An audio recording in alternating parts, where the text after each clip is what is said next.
There, folks. How are you doing tonight? What's new? I thought I might hop on here and just do a pretty quick conversation. So, welcome, welcome, welcome. If you haven't already done so, now is the time to tweet this out, make it a bigger conversation. Now is the time to hit the like button, hit the subscribe button. Yeah, we'll jump right into it. I've got a few things I want to say. I'll do my opening, my news roundup, and a particular point I would like to make. Then I'll do my roll call and introduce everyone, let everyone shout out names and locations, and let folks feel welcome and be heard. Happy Thursday evening. I know this is pretty late, so I'm planning to do my live on Saturday at an earlier time in the afternoon, right? Because I know there's different people watching from all over the world. There's people watching this, different parts of the United States, different parts of Europe, Australia, Asia, different places. So, I try to balance it out. So I'm thinking I'm going to do the live on Saturday that I do a lot earlier. So if you're here, great, glad you're here. Be sure to tweet this out. Be sure to bring a crowd. And we're just going to do a little bit of a news roundup, and then I'm going to make some points that I think are relevant, to all of us who watch this. I'll answer your super chats, and we'll go from there. It should be a fun evening. So welcome, welcome. Glad you're here. And I guess we'll jump right into it. The first two stories that I wanted to mention are both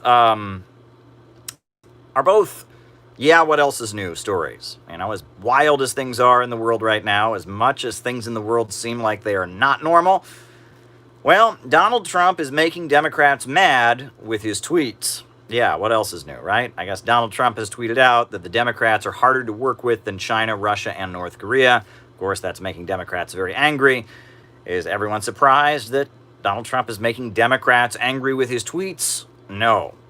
Does it really change that much in the country? Not really. Another, yeah, what else is new? Joe Biden said something wrong and incoherent. We just found out that Joe Biden made a statement saying that 120 million people have died from COVID-19 in the United States. That would be roughly 1/3. Writing it down. WS. Thank you. World Socialist website. Got it. Well, roughly 1/3 of the U.S. population died from COVID-19. Well, that's a little bit of a misstatement, but that's Joe Biden for you, right? He's a little bit older and not up to date with world events. So Joe Biden said something incoherent. Writing it down. Left, right, unity.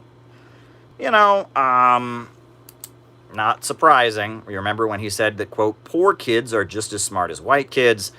We know his latest gaffe, you ain't black if you don't vote for him. Joe Biden is full of lovely one-liner statements that point to the idea that he might have Alzheimer's or something. So no shocker there. Another thing, the USA is attempting to foment civil war in Iraq. Again, what else is new? But the latest is that in Iraq, there's this very, very important militia that has been formed that has been key in fighting against ISIS, Kaftar Hezbollah, something like that. I don't want to mispronounce the name, but it's a Shiite militia with ties to Iran that has been very key in supporting the Iraqi government and fighting against ISIS. And we now have found out that Iraqi forces, the Iraqi government, has attacked them and has been turning their leaders over to the United States. And what is this going to lead to? This is going to lead to more sectarian religious division in Iraq, Sunni versus Shia. And that's basically what the USA has done since it's been in Iraq from the beginning, is try to foment ethnic and religious sectarianism. Play the Iraqis against each other, Sunnis against Shia, Christians against Muslim, Kurds against others, and just demolish a country. If you want to demolish a country, one thing that you can do, if you want to demolish a country and make sure that it stays poor and make sure that it never emerges as an independent competitor with Western capitalism, one thing that you can do is to just be sure to play ethnic groups against each other, make sure there's just constant unrest in the country, instability, and that's what you can do. So not surprisingly, keep up the fight, brother. New to socialism, love the content. Well, thank you, John. I'm glad you like the content that we're doing here. I just thought I'd hop on and talk about it. Yeah. So the United States is fomenting civil war in Iraq. We know that Joe Biden said something wild and crazy, and that Donald Trump has been tweeting stuff that makes Democrats angry. Welcome to daily life in the United States of America. Nothing new there. You know. Now, I did want to mention a little news item. Every so often there's a news item that just kind of gets your attention because it contains information that just completely demolishes the narrative that people in Western societies have. There's a news item that has like different angles in it that just completely demolish what people are taught and what they're supposed to believe in the United States. This news item, and I just tweeted it out. It's on my Twitter, so check it out on my Twitter if you want to see the link. This news item was just lovely. It was just lovely. So, in Russia right now, like in 2020, like lately, there is a controversy going on because of a statue of Joseph Stalin that has been erected. And there's a controversy because the person who built the statue did not get a building permit to build it. He built the statue without a building permit. So there's controversy about should they tear the statue down, should they leave it up. And here's the thing. This points to something that nobody wants to acknowledge, which is that Stalin is very widely admired throughout the former Soviet Union. Charles Booker.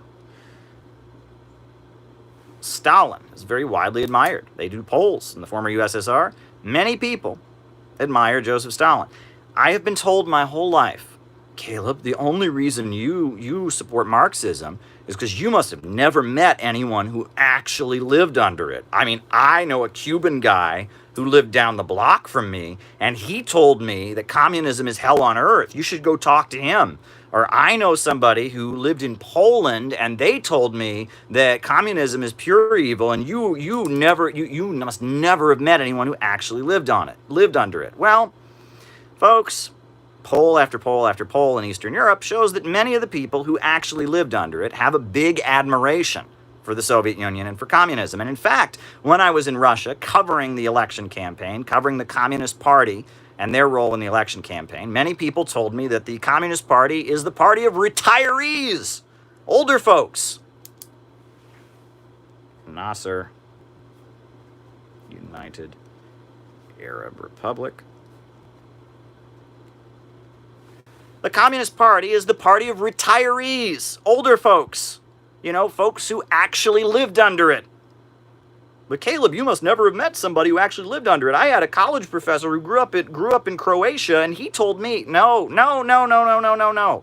The anti-communists who come to the United States, they do not represent the entire population of their country. And what they tell you is one side of the story. Folks, there's an awful, awful, awful movie called Gone with the Wind. And if you watch Gone with the Wind, you would think that the ending of slavery was an awful thing because Scarlett O'Hara lost her giant mansion and all the slaves were happy during slavery. Now, that's not what happened. That's one person's perspective. Talking to anti-communists in the United States is like watching Gone with the Wind and thinking you understand. Would you invite Swedish, what's his name? Swedish Marxist Malcolm Kayuni? I'm writing it down. Talking to the Cuban down the street from you and basing everything you know about Cuba or about socialism in Cuba on talking to them would be like basing your opinion of the American Civil War on watching the movie Gone with the Wind. Gone with the Wind tells one side of the story from one person's perspective.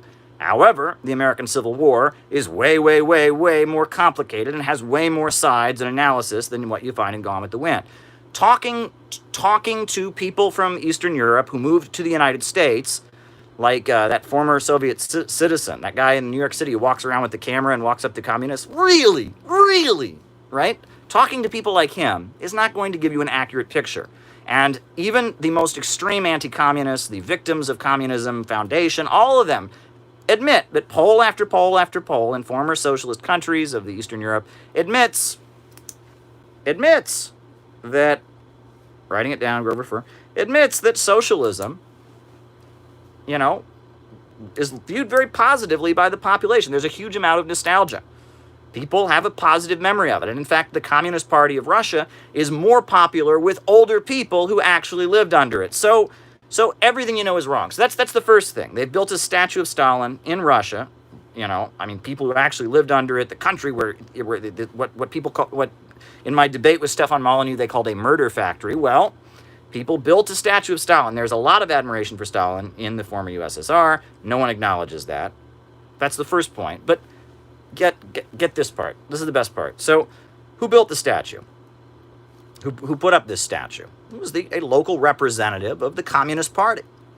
So who is this local representative of the Communist Party? Right? I mean, who is he?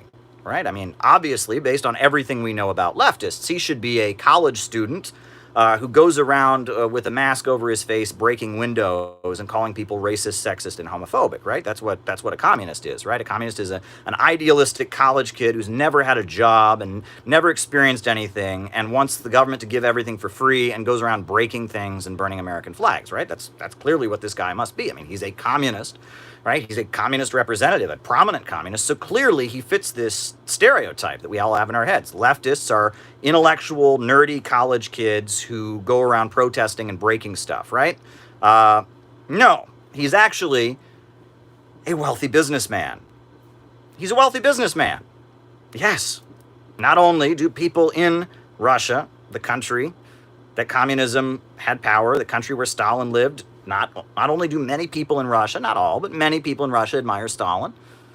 On top of that, a leader of the Communist Party who built a statue to Stalin is himself a wealthy business owner. Right?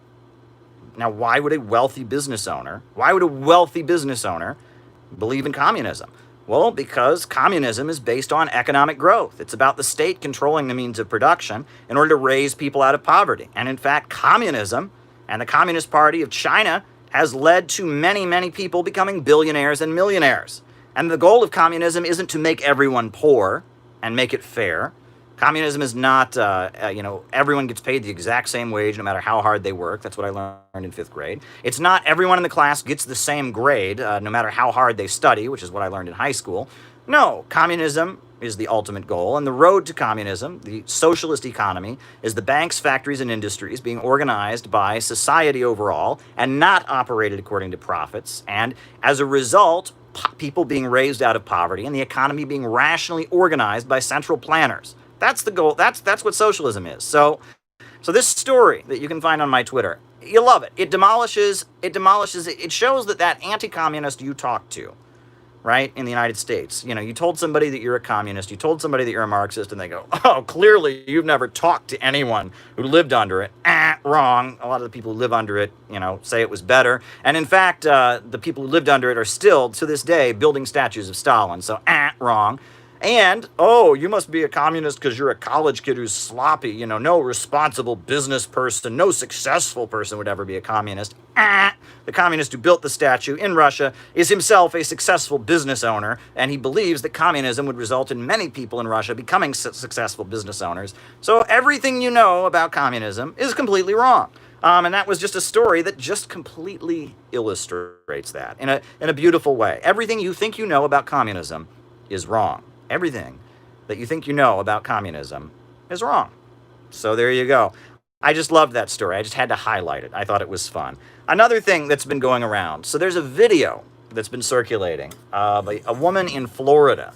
And she gets up before her city council and she has this rant. I guess the local city was trying to pass an ordinance requiring people to wear masks because of COVID-19. And she gets up and gives this rant, and it's incoherent. And she talks about pedophiles, and she talks about Satan and Satanists, and she talks about Antifa, and she talks about all kinds of stuff, and it's really incoherent, but it ends with, are you all part of the deep state? Because if you do, the deep state is going down. And she starts talking about this. Listen to the clip. She thinks the deep state is an organization. She thinks that there's like a membership in the deep state, kind of like what some of these right-wingers now think about Antifa. Right? Anyone can put on a mask and say that they are Antifa. Antifa is left-wing people putting on masks and beating up right-wingers. And deep state, according to her, I mean, she has the same misconception. She thinks the deep state is this organization. There's like Deep State Incorporated, and they have membership cards or something. It's kind of sad. But I wanted to talk about, what does the term deep state actually mean, right? What does deep state mean? Because there's a lot of confusion about it. It's now a popular term among Trump supporters. And even they don't quite know what it means. Now, this woman in Florida seems to think it's an organization with members. I've heard people say it refers to big government or outdated self-serving bureaucracy. What is the deep state? Well, I first heard the term deep state during the Egyptian Revolution of 2011. When I was talking with Egyptians, I was part of Occupy Wall Street. I was part of leftist groups that were supportive of the protests in Egypt.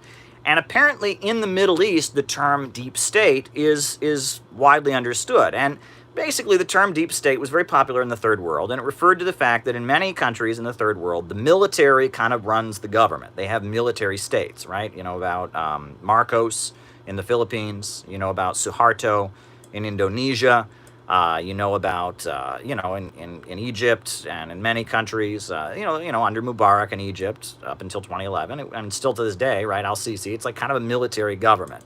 And there was this understanding that there was the actual state. There was the military, there was the elected government, but there was this other layer of people that were tied in with it that did this stuff that was off the record, like the intelligence agencies, like the secret police.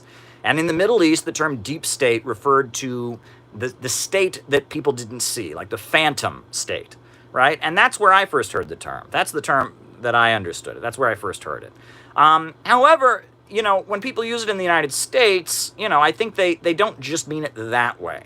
I think that the term can also refer to a concept that comes out of the 1930s. During the 1930s, James Burnham was a Trotskyite who broke with Marxism, and he wrote a book called The Managerial Revolution.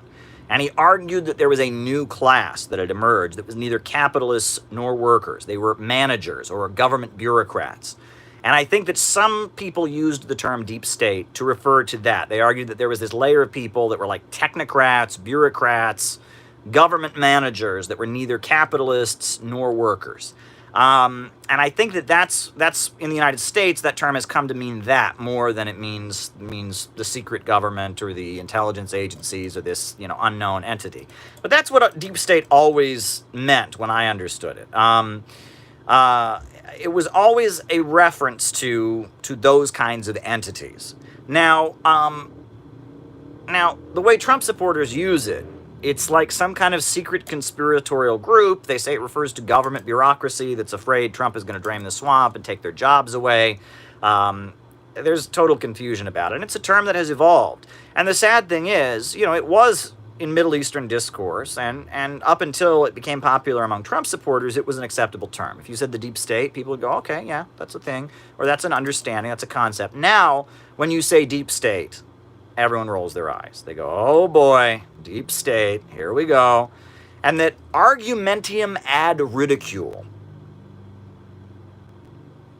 has become one of the primary ways that arguments are shut down in our time. If you watch CNN, right, if you watch MSNBC, the primary way they argue is with argumentum ad ridicule, right? And it's a classic way of arguing, right? If you want to make someone look bad but not refute anything they say, you just argumentum ad ridicule, right? So someone sits on there and they say, well, the American government, the American government invaded Iraq, and it lied and said it had weapons of mass destruction. So what you say, if you want to make them look bad, is you say, you're telling me that our American government, with people that are educated and went to Harvard and Yale, people who got elected by the people, you're telling me that they intentionally lied to get us to war with Iraq. Is that actually what you're saying?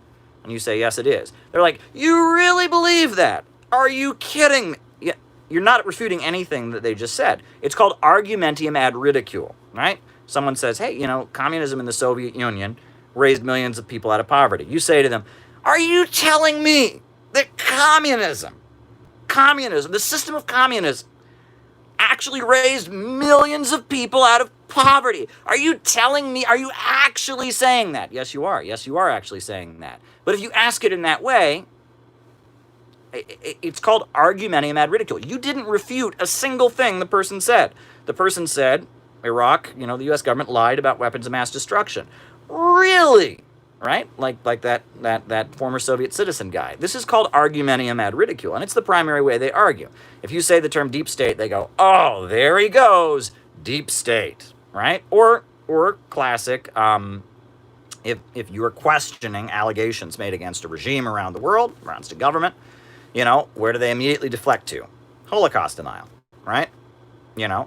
Someone says, hey, I'm not sure Assad is really guilty of those chemical attacks. There's these other weapons inspectors that have come forward and said the report wasn't accurate. And it's like, oh, really? And I guess the Holocaust didn't happen either. And you're like, no, I'm talking about Syria in the 21st century. I'm not, yeah. And it's this, again, argumentum ad ridicule, right? You're not refuting anything the person says, right? The person says, I'm not sure all of these details about the Uyghurs. I'm not sure we have all the facts. I'm not sure we can really accuse China of committing genocide. I mean, a number of countries have said that they don't think that's what's going on. Like, oh, really? And I guess the Holocaust didn't happen either, And you're like, no, I'm not talking about Nazi Germany. I'm talking about China in the year of 2020.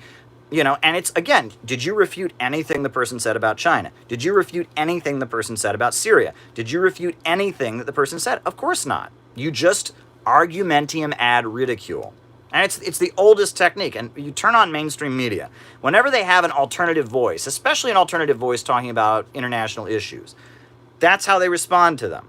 They don't have facts. They don't have details. They've been given a set of guidelines about what you are and what you are not allowed to say. And the crazy thing is, the audience, and this is what is so disgusting about that type of propaganda, is the audience. The audience may not have an opinion about Syria, right? They may not know. They may be on the fence. But if they hear you going, really, are you saying, and they hear you compare it to the Holocaust enough, you'll start to make that association in your mind, right? There you go, right? And, a classic one that they do is they'll throw space aliens or UFOs into it. That's a classic one. Somebody gets up and they say, I'm not sure that the U.S. government is necessarily telling the truth about 9/11. There's some stuff in the commission report that's not true. And they say, oh, wait, I guess the space aliens bombed it. And you're like, no, I didn't say anything about space aliens. I just said there's some things about the 9/11 commission report that don't add up. I just don't know. Oh, really? And was it UFOs that flew into the World Trade Center? And you're like, again, I said nothing about UFOs. I didn't even question that the Twin Towers were hit by airplanes. I'm just saying that there's some, oh boy, right? Argumentum ad ridicule. Watch for it, because it's the primary way. It is the primary way that mainstream media shuts down alternative viewpoints, right? They just argumentum ad ridicule, right? It's just the classic fallacy. Another fallacy, right? All kinds of people that can be bad say true things, right? George W. Bush, awful president, awful leader, lied to get us into a war about Iraq, weapons of mass destruction, but many times during his presidency, he said true things. He said facts about the weather that were true. He said facts about international events that were true. Yeah, I mean, bad people sometimes say true things. People who lie sometimes say true things in addition to their lies. But a classic technique would be, if you say, well, gee, I'm not sure that all these terrorists in Syria that are being armed by the U.S. government, I'm not sure we should be doing that. Some of them have ties to Al-Qaeda. Oh, do you believe Assad? Well, there's a lot of other people saying that, not just Assad. Oh, yeah, I bet Assad's telling the truth. And you're just like, I'm looking objectively at some of these groups in Syria that are getting support from the U.S. government, and they have time. Oh, yeah, that Assad is always telling the truth, isn't he? No, and it's the opposite of an appeal to an authority, right? An appeal to authority is blindly believe. It's like a negative. It's appeal to villainy, I guess, right? Somebody bad said it, therefore it's not true. Somebody bad said it, therefore it's not true, right? I mean, that's not an argument, but that's kind of how the mainstream media argues. Argumentum ad ridicule. Yeah, I mean, it's classic. And this is the kind of things to watch for. And when you're watching MSNBC, when you're watching CNN, when you're watching Fox News, I have read Deutscher's Prophet series, and we can talk about that. All right, writing it down. So yeah, just something to think about. Just something to think about while you're watching American television. Is the techniques they use, the methods of deception that they use, because this is one of the primary ways that they go about deceiving the American public and distorting information and such. So on that note, I want to jump into just one final concept. I just want to jump into one final concept I want to share with you all before we jump into our roll call and then I start answering your super chats. One final concept. Because I wanted to talk about this because there's this recurring problem. When I hear people talking about Marxism in particular, and socialism, communism, and Marxism, when I hear leftists talking to each other, I often see the same pattern repeating itself, which is people revising without knowing what it is they're revising. I give everyone on here permission to be a revisionist. Could you talk about Ustasi and their legacy? I don't know what that is, so I can't talk about that. Sorry. I give you permission to be a revisionist. But before you can be a revisionist, you must know what you are revising. Let me rephrase that. If you want to say that something in the history of Marxism is wrong, you have every right to do that if you first understand what the Marxist movement actually said.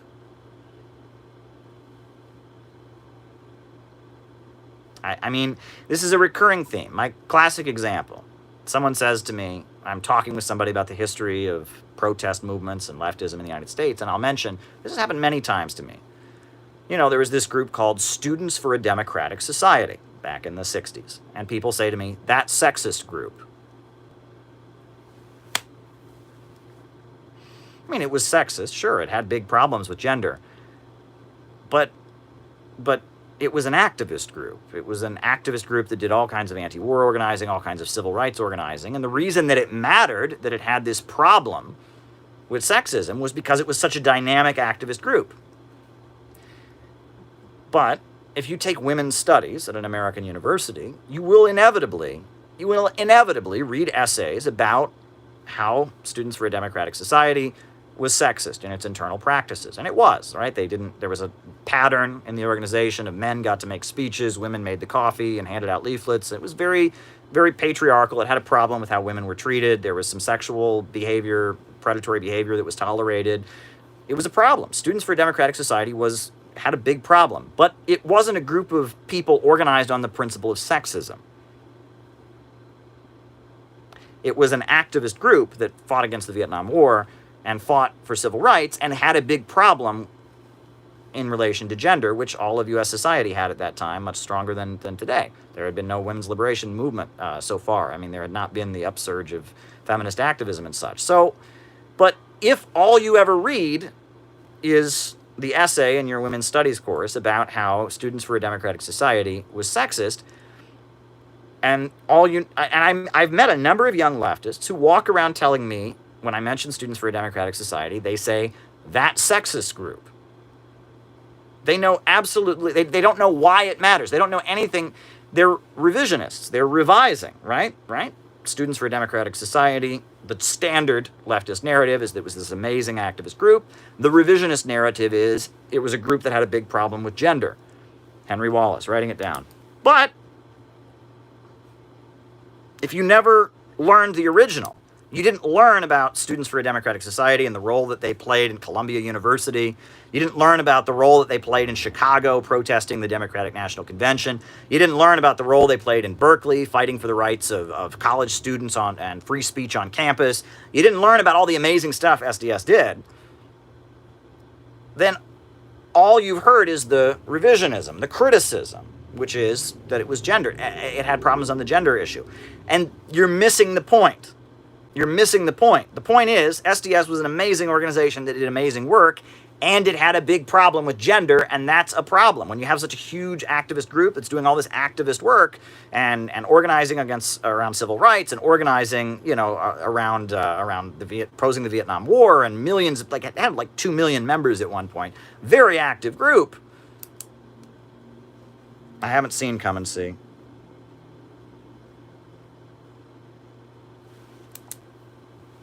You're missing the point. And I see this all the time. This is a really common thing. If people have read the Revisionism, but they've never read the original. And because of that, they don't know what they're talking about. And a great example of this is this narrative that I've heard from all the usual suspects. Balkanizing China, writing it down. Definitely we'll talk about that. All the usual suspects are running this narrative. The narrative is this. You have to vote for Joe Biden because in 1932, they had an election in Germany, and the Communist Party didn't align with the Socialist Party, and Hitler won. So you have to vote for Joe Biden because Trump is Hitler and Joe Biden is the Socialist Party. So don't be like the Communist Party in the 30s. Vote for Joe Biden because in 1932, Hitler won because communists didn't vote for the same people. I've heard this, right? Where did I hear this? Jacobin ran an article saying this. Noam Chomsky has said it. Vosh has said it. And this is everywhere. If you go in socialist, leftist media, this is the narrative, right? The Communist Party didn't align with the Social Democrats in 1932. This caused Hitler to take power. So therefore, you got to vote for Joe Biden in 2020. Big problem with that narrative. Big problem. Again, this is revisionism without knowing what you're revising. Trotsky said that. The origin of that claim about the 30s is Leon Trotsky, right? Hitler took power, Reichstag fire, Hitler takes power. Leon Trotsky blamed the Communist Party for it, and his followers blamed the Communist Party for it. There was a German communist who was a follower of Trotsky. She wrote a pamphlet, J'accuse Stalinism, I accuse Stalinism. I forget her name. And that was Trotsky's criticism of the Communist International. He said it was the Communist International's fault that Hitler took power because the Communist Party of Germany didn't align with the Socialist Party of Germany to block Hitler. That's Trotsky's narrative. Well, here's the thing. If that's all you know, you might think that somehow applies to Joe Biden. But if you actually look at what actually happened in the 1930s, you'll know it has absolutely nothing to do with what's happening now. Before you read the revisionism, you have to know the original, right? Let me explain it this way. If you're writing an essay, right, you first write your original essay.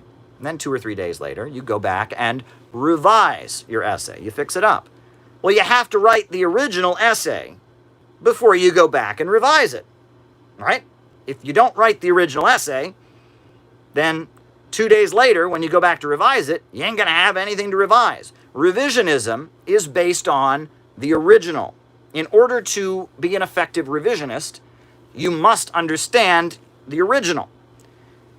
And here's the thing, nobody understands the original, okay? And if you understood the original, you wouldn't get from the revisionism that we all got to vote for Joe Biden. So, folks, Germany. Germany is late and coming to be an imperialist country, right? Britain becomes the first imperialist power with its textile industry, with its global colonies. Britain's the first imperialist country. Pretty soon, the United States, France, Spain, they all get on board, right? Imperialism, capitalism is transitioning to imperialism. Capitalism is transitioning to its monopoly stage where bankers in Western countries dominate the world economy and hold back economic development. Capitalism goes from its stage of capitalism and industrial capitalism to its stage of imperialism. Capitalism transitions to imperialism. Standard. So, Germany is late in the game. Germany becomes imperialist pretty late. As a result of that, it has a very huge Marxist movement because the bourgeoisie of Germany is weak in comparison to the bourgeoisie of other Western European countries. The communist movement in Germany gets very large. And communism originated in Germany with the Communist League led by Karl Marx. So, the communist movement in Germany becomes very, very large. You have the Social Democratic Party of Germany that forms. And Germany, yes, it becomes an imperialist country, but it's constantly competing with the other imperialist countries, right? The Kaiser, it's heavily militarized, and the Kaiser is obsessed with fighting the other imperialist countries. So, military training is put in school. They introduce universal education because they want people to be militarized. So school kids go to school where they learn to wear uniforms and march in line. The Western countries go, oh shit, the Kaiser is doing this thing to make his armies more effective. And in the United States, we start to have public education because they're competing with the Kaiser. And the same in Britain, right? But Germany becomes an imperial power late. And it has colonies, it has territories in Africa and elsewhere that it's colonizing, but it's late in the game and it's competing. And eventually an alliance forms between competing imperialist rivalries. You have the German imperialists that align with the Austro-Hungarian Empire, with the Ottomans, against the British and the French and the Americans. That's World War I. And eventually, World War I breaks out, and 20 million workers from around the world are sent to their deaths in World War I as these two alliances of imperialist countries fight it out over who gets to rule the world. And the French and the Americans and the British win. And the Germans lose. They're stripped of their colonies. So as World War I was ending in Germany, you remember the Germans had a very big Marxist party. The Social Democratic Party of Germany was the biggest Marxist party in the world. It was a party that Friedrich Engels and Karl Marx had a lot to do with establishing. Karl Marx wrote a pamphlet, Critique of the Goethe Program. And the Goethe Program was the original program of the Social Democratic Party of Germany. So labor aristocracy, writing it down. Labor aristocracy. So, as World War I is ending and coming to its conclusion, the German working class rises up in revolt. It starts in the Navy. The war on land has already ended. The First World War on land has already ended, but the Navy is still fighting. So the Kaiser orders the Navy to do a suicide mission. Basically, go all die gloriously so I can end the war with all of you dead. And the naval soldiers refuse to do it. And they shoot their officers, and they have workers' councils take over their ships. Pretty soon, the rest of the army is rising up, and pretty soon the governments of whole regions of Germany are being overthrown. Bavaria is overthrown. You have the Bavarian Soviet Republic. There's uprisings happening all over Germany. The Kaiser steps down. The government is toppled. Germany has a revolution in 1918 and 1919. As World War I is ending, the German workers rise up. The German government collapses. And of course, the Marxists are the centers of these uprisings. You have the Social Democratic Party that supported World War I, that sold out and supported the war. But then you have an anti-war party called the Independent Social Democratic Party that was members of the Social Democratic Party that didn't support the war. And then you have Rosa Luxemburg and Karl Liebknecht, and they form Spartacist Bund, which is a communist group that wants to create a Soviet Germany, they called it, or a workers' Germany. So all over Germany, you have these uprisings going on. And you would think that would be the moment. That would be the moment where the communists took power. But they didn't. Didn't happen. Ultra-leftism. Wow, they're just rolling in. Keep them rolling in, folks. I'll address all of these. So, they didn't. They didn't take power. What happened? Why did the government of Germany collapse in 1919? Why did Marxist parties lead this revolt and then not create socialism? Because the leading party in Germany, the main Marxist party in Germany, the Social Democratic Party of Germany, led by Karl Kautsky, led by Ebhardt, led by Schneidemann, a number of other figures that not all their names come to mind, they decided not to take power.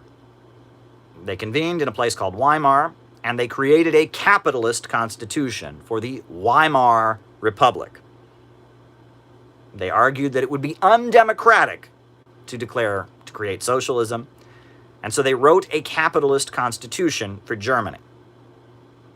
And a lot of the communists in Germany didn't agree with that. They wanted to create a socialist republic. They wanted to align with the Soviet Union.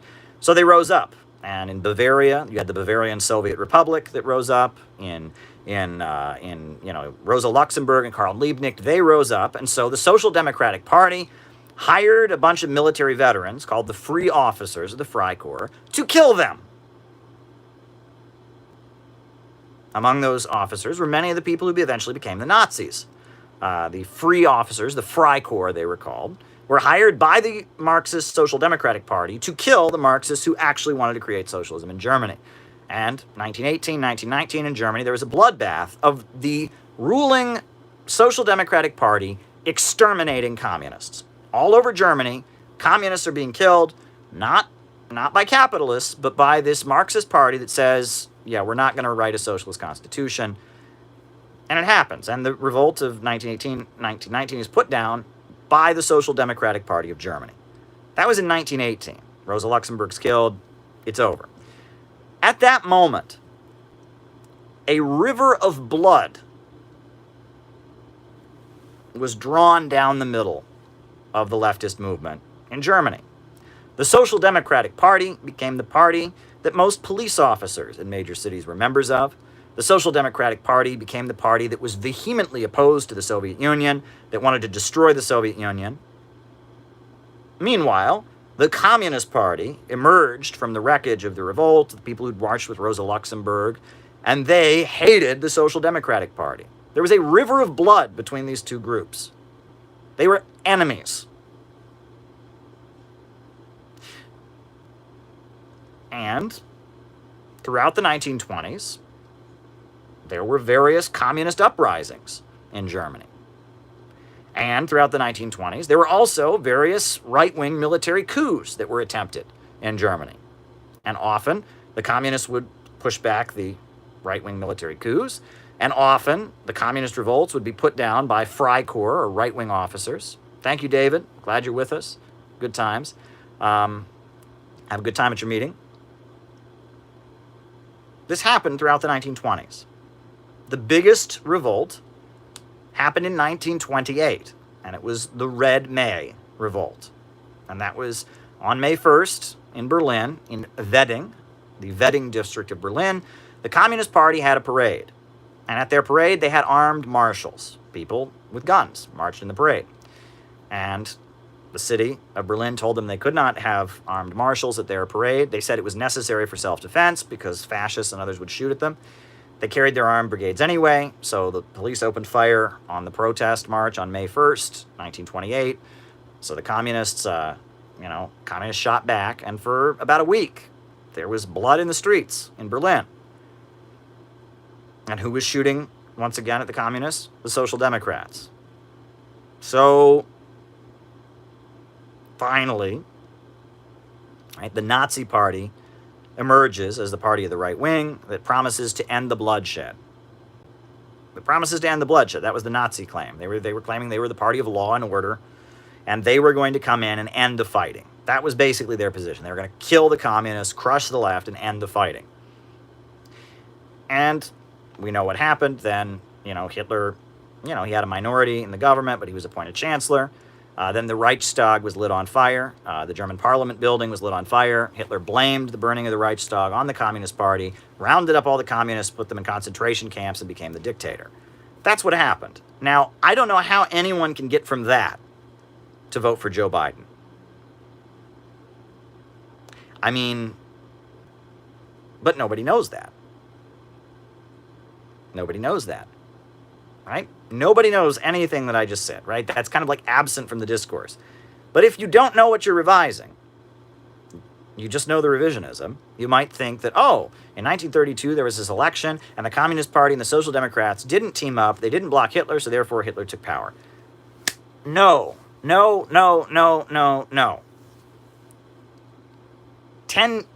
Over 10 years before that, there was a revolution in Germany that was crushed by the Social Democrats. For a decade, Social Democrats and Communists were killing each other in the streets. Social Democrats were propping up capitalism and trying to crush the Communists. The Communists were trying to have a communist revolution, And after that had gone on for a decade, the population overall got weary of the fight. They determined that the communists were incapable of taking power. And based on that, the population was won to support Hitler. That's what happened. The communists had their chance in 1918. They blew it. There were various revolts throughout the 20s. They blew it. There was the Red May, 1928. They blew it. Finally, 1933, Hitler's able to kind of play on the weariness of the population. Totally different situation, folks. Totally different. That is not, I don't know how anyone gets from this that you should vote for Joe Biden. Now, what's interesting is Trotsky's critique at the time. Trotsky wrote that because the Communist Party of Germany took the position that the communists of Germany were what they called social fascists, because of that, that they had made it easier for the Social Democrats to demonize the Communist Party and prevent an anti-Hitler alliance. And there may be some truth in that. There might be some truth in that. I mean, in History of the Three Internationals by William Z. Foster, he observes that some of the policies that came out of the 6th Congress of the Communist International of 1928 were a little bit ultra-left, right? And that's true, right? I've told you the nursery rhyme that the older communist woman taught me that she learned in Young Pioneers Camp. The Cloak Makers Union is a no-good union. It's a company union by the bosses. Those right-wing cloak makers are just socialist fakers who play upon the workers' double crosses. The Hillquits, Dubinskys, and the Thomases are making the workers false promises. They preach socialism, but they practice fascism to preserve capitalism for the bosses, right? And that the Communist Party, the Communist parties of the world, the Communist International, 1928, they argued that social democrats were socialist in words, but fascist in deeds. And that assessment was a bit too extreme. It was based on a decade of social democrats killing communists, but it was a bit too extreme of an assessment. And it may have had bad consequences. How does that mean vote for Joe Biden? I don't know. Joe Biden's not a social democrat. Joe Biden's just a Democrat. So I don't know how in the world that means to vote for Joe Biden. But again, this is a pattern I see over and over again. People read what Trotsky wrote at the time, and they didn't read what was actually going on. They read Trotsky's criticism of the Communist Party. They didn't read what the Communist Party actually said in Germany. And so they come to these wild conclusions. They're revisionists without knowing what it is that they are revising. And that is a pet peeve of mine. You have my permission. You can be a revisionist if you want. I will disagree with you. You can be a revisionist, but you must understand what you are revising. The Nazis came to power in Germany because the Communist Party and the Social Democratic Party spent a decade shooting at each other, proving that they were incapable of taking power. Best Biden excuse, more entertaining GOP primary. Yeah. And that, folks, is the problem. And that's why I really hope you all tune in when Dust James and David Fox do their reading of the History of the Three Internationals. Saturday night, 8 p.m. It's going to be great. Their first one was great. We need to understand the history of Marxism so we can actually learn from it. We can assess the events that took place, learn from them, and figure out how to move forward. Because like I said, a lot of what we think we know about communism in the United States is wrong. So, on that note, folks, I'm going to take a drink of water.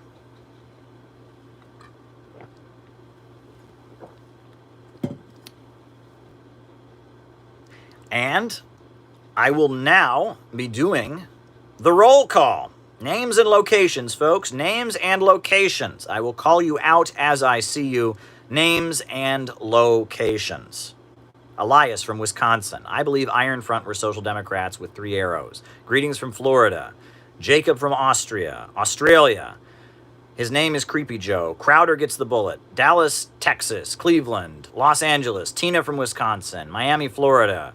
North Louisiana. Ophelia and Ramiro in LA. Arthur Porter in Phoenix. Jaden in Philly. Finally, Anthony from New York City. Solidarity from Michigan. Blaze from Michigan. Thieves Landing, New Austin. Cincinnati, Ohio, Jenny Lynn. Cincinnati, Ohio, Gordos. Portland, Oregon, Solidarity. Atlanta. Bryson Lee in Harlan, Kentucky. Hi from the Philippines. Winston-Salem, North Carolina. Dust James. Dylan, Buffalo Baby. Dan Keating in New Jersey. Majori, Dayton, Ohio. Mosen from Toronto, Canada. Kinky is looking to buy in Philly. Ian from New Jersey. Independence, Missouri. Louisville. Ithaca, New York. Michael. Regina, Canada. At work, Anthony Penza. Springfield, Missouri. Zach Campbell. Hi from Michigan. Washington. Philly Gang. David from Italy. Ryan Thomas in Virginia. Tommy Farras in Southern California. Jack Dundee in the United Kingdom. Max in Arlington. Dylan from Worcester, Massachusetts. Frank from Baltimore. Alex in Salem, Oregon. Cascadia. Vegas Baby. Memphis, Tennessee. Appalachia. Winnipeg. Manitoba. Connecticut. E-Debs. Tennessee Gang. Washington State. WA. I assume that's what that means. Winnipeg, Manitoba. Kate from Windham, Maine. Mo from Pomona, California. Hello from Corona, California. Worcester, Massachusetts. Nepal. Occupied Tonkin Territory. Honolulu, out in Hawaii. Very, very fun. Very fun stuff. Folks, let me clarify. South Louisiana, Jacob Maxey, welcome, welcome. Hi from Reno, Nevada, welcome. Austin, Texas, welcome, welcome. George Kraft in Austin, Texas, welcome, welcome, welcome. Welcome, welcome, welcome, welcome. Charlotte with Love, Ramses. Winnipeg, Manitoba, I've read that before. Jacksonville, Florida. Mexico City. Split seconds. Azores Islands, Portugal. Vicksburg, Mississippi, JT24. Arthur Porter is in Stalingrad, Hawaii. QAnon from the deep state. Got your membership card? Testing to see if my chats are coming through. Los Angeles, your chat came through. Alrighty, folks, let me clarify that when I was reading a chat that went by, something about someone gets the bullet. I was not advocating violence against anybody. I was just simply reading what was on the screen. I should have thought before reading that, but, sometimes you see things going by real fast, you read them, so let me apologize to whoever the person named was. I do not advocate violence against you. Just got to make that clear. Don't want someone to take this out of context, so, but there you go. Alrighty. So now, to the Super Chats. World Socialist website. Great website, full of a lot of information. Very anti-imperialist. It was, was one of the few leftist groups that did not demonize Libya during the 2011 war and exposed that it was an imperialist plot to overthrow Gaddafi. Trotskyites, don't agree with them. I think they're a little bit, overcritical of some of the labor unions. But they're an interesting trend. They're orthodox Trotskyists, right? They used to be called the Workers' League of the United States. They were U.S. followers of a prominent British Trotskyist named Jerry Healy in the 1960s and 70s. They've broken away from Jerry Healy and the Healyites. They've become their own group. It's led by David North, who I had the pleasure of meeting. Very nice man, very friendly. Not a big fan of Trotskyism. Don't agree with Trotskyism, but, it's a great site, great resource. I've learned a lot from the site. Can't put it down. I hope that answers your question about the World Socialist website. They've really jumped on top of the issue of Julian Assange. They've really made that their own. And that's good. They have not let Julian Assange be forgotten. They've had rallies in which a lot of prominent people have spoken up for Julian Assange, and that's very, very admirable. So I can respect that about them. So I hope that answers your question. You asked me about the World Socialist website. I gave you an answer. All right. Left-right unity. Well, I'm not an advocate of left-right unity. I'm an advocate of left-right dialogue. I think that right now, the right wing in the United States is primarily an ideological threat. It's not a military threat. And that the left in the United States has so much ideological confusion that these right-wing ideas are kind of filling a void. People who would become socialists and communists nowadays become believers in the Illuminati and the thing high up on the thing because Marxism is not out there. I mean, if you listen to that woman I was talking about in Florida who did her rant about the deep state and pedophiles and all of that, I think she's a sensible woman. I don't think that she's insane. I think she's just read a lot of BS on the internet. Unions and socialism, writing it down. You know, and that's the thing. You know, it used to be that when people have talked to me about this in the 60s and 70s, when someone went to prison or somebody joined the military, and when someone who was in prison started to think that the system was bad, or somebody that was in the military started to think the Vietnam War was wrong. Kinky says, "Thank you, Caleb. I learned so much from you." Well, thank you, Kinky. You're an honored and loved member of this community.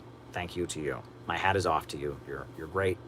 You know, in the 60s and 70s, you know, when someone was in prison and they didn't like the system, they would start reading George Jackson. They'd start reading Mao. They'd start reading Black Panther writings. That was very common. Now, people in prison tend to read books about the Illuminati. They tend to read Atlas Shrugged by Ayn Rand.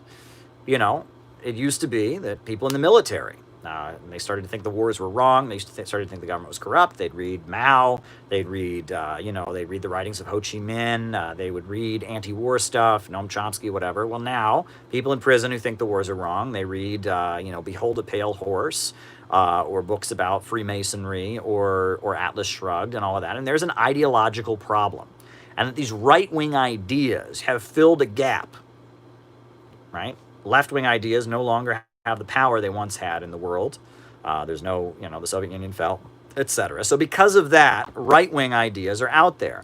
And it is my position that these right-wing ideas, that we need real capitalism, that's a common one, that communism is an evil Wall Street conspiracy, you know, racist ideas, these concepts are very much an ideological problem. They have filled a void because of the lack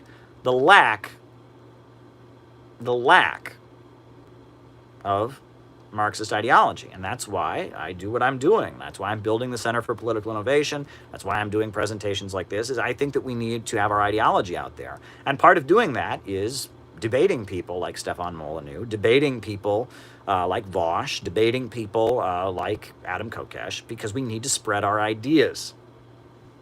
And so I'm not an advocate of left-right unity. Do not misunderstand me. I would never advocate that anyone join arm in arm with a racist white supremacist or join the Republican Party or anything like that.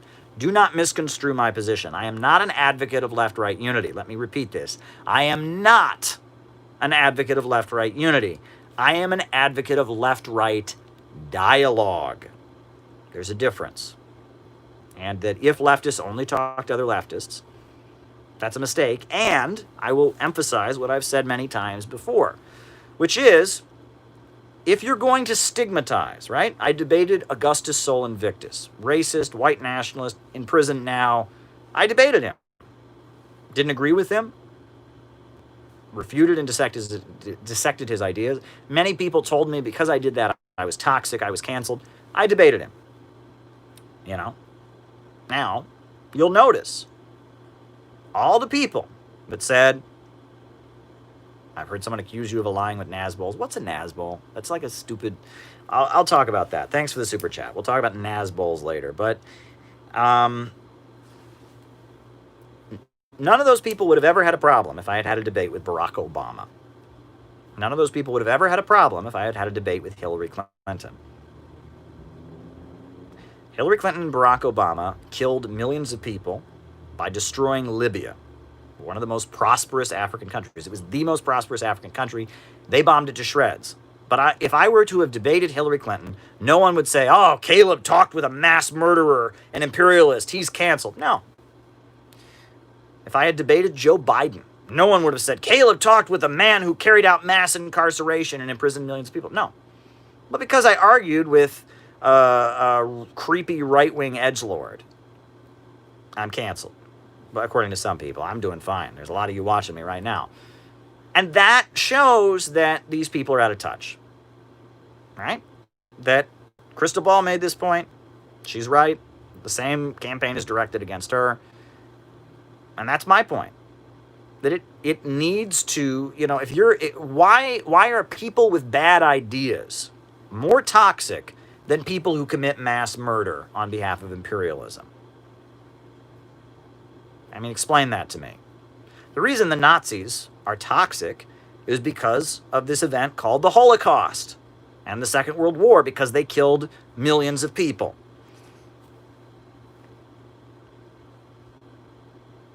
The imperialists, the Western capitalist imperialists, are not canceled, but they have killed millions of people.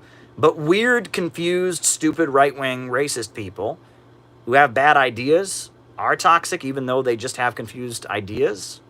That's not to say that these people in these groups don't do bad things. And I would never, again, I am not an advocate, let me repeat, of right-left unity. I am not an advocate of right-left unity. I am an advocate of right-left dialogue. I think that many of the people that become far rightists nowadays should become socialists and leftists. I think that a lot of working class people that happen to be the same skin color as me are deeply confused by deeply, deeply wrong ideas. And for years, I have heard black nationalists and black activists say, talk to your own people, Caleb. And I was straight up asked. I remember when I was in Iran, I attended a conference with people from the Nation of Islam and black nationalists, and they said to me, they said, Caleb, why is it that all the white leftist guys like you never go and convince other white people to stop being racist? Instead, they go around trying to compete with us and control the black community. And I had no response to them because I'd thought the same thing myself. Why was it that when I was a communist activist, I was told constantly that our goal was to recruit people of color, and that we were told that any right-wing person, any Trump supporter, any conservative who was anti-immigrant or whatever, we should just scream at them and not try to win them away from their views. No dialogue with racism. And I thought, that's so bizarre. Why am I trying to dislodge the leadership of the black community, people like Minister Farrakhan, black activists, leaders of the black... Why am I trying to compete to become the white savior of the black community, but not change the bigoted, reactionary concepts among people who look like me?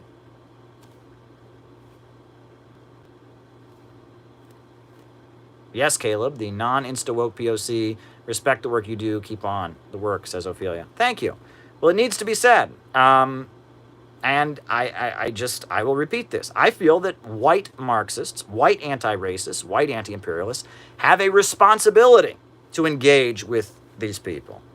They have a responsibility to refute these disgusting ideas. They have a responsibility to challenge racist ideas among their own community, among people who look like them. And that if you just go to Black Lives Matter rallies and feel good about yourself and feel like, oh, I'm a good white person. See, those other white people are racist, but I got to go to the Black Lives Matter rally, and make yourself feel good about yourself, you are in dereliction of duty. I would tell every white Marxist who is watching this that it is their responsibility to challenge right-wing ideas, to refute racist ideas, and that it is their responsibility to promote Marxist ideology and push back against these confused concepts that have taken hold.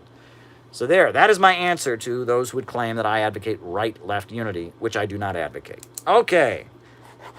The next question I got was about Charles Booker. So I don't know who Charles Booker is. So someone tell me who he is, and I will answer that. Who is Charles Booker? Someone tell me in the chat who he is, and I will try to give you an answer based on what is said. Who is Charles Booker? Who is Charles Booker? Charles Booker. Who is he? Anyone want to tell me who he is? Progressive Dem who might be... Okay. All right. He's a Democrat. All right. Okay. Well, all right. Might beat McConnell. Okay. I'll have to look into his case, honestly. I don't know the story with him, but sounds interesting. All righty. What do you think about Nasser and the United Arab Republic? Well, that was back in the 1950s and 60s. There was a socialist president of Egypt, Abdul Nasser, Gamal Abdul Nasser, and he was from the Egyptian military, very anti-Israel, very friendly to the Soviet Union. But like the Baathists, he did not believe in Marxism. He argued Marxism didn't apply to the Arab people. He led the Egyptian military to establish the Arab socialist government in Egypt. And he did amazing things in Egypt. For example, he brought electricity to the entire country, still to this day, the biggest hydroelectrical power plant in the whole Middle East is the what is the name of it? Oh, the Aswan Dam. The Aswan Dam in Egypt. And it was built as a joint project between Arab Socialist Egypt and the Soviet Union. And it's been called the eighth wonder of the world. It's a huge technological achievement, right? The biggest power plant in the Middle East, and it was a result of that many villages throughout Egypt that had not yet been electrified in the 1960s got electricity. Huge. He did a huge amount to wipe out illiteracy in the country. He structured the country around the military, and he was moving Egypt towards socialism very rapidly. He had back and forth. Sometimes he and the Communist Party didn't get along. Other times they did get along. And he was a very important leader, a very great anti-imperialist leader.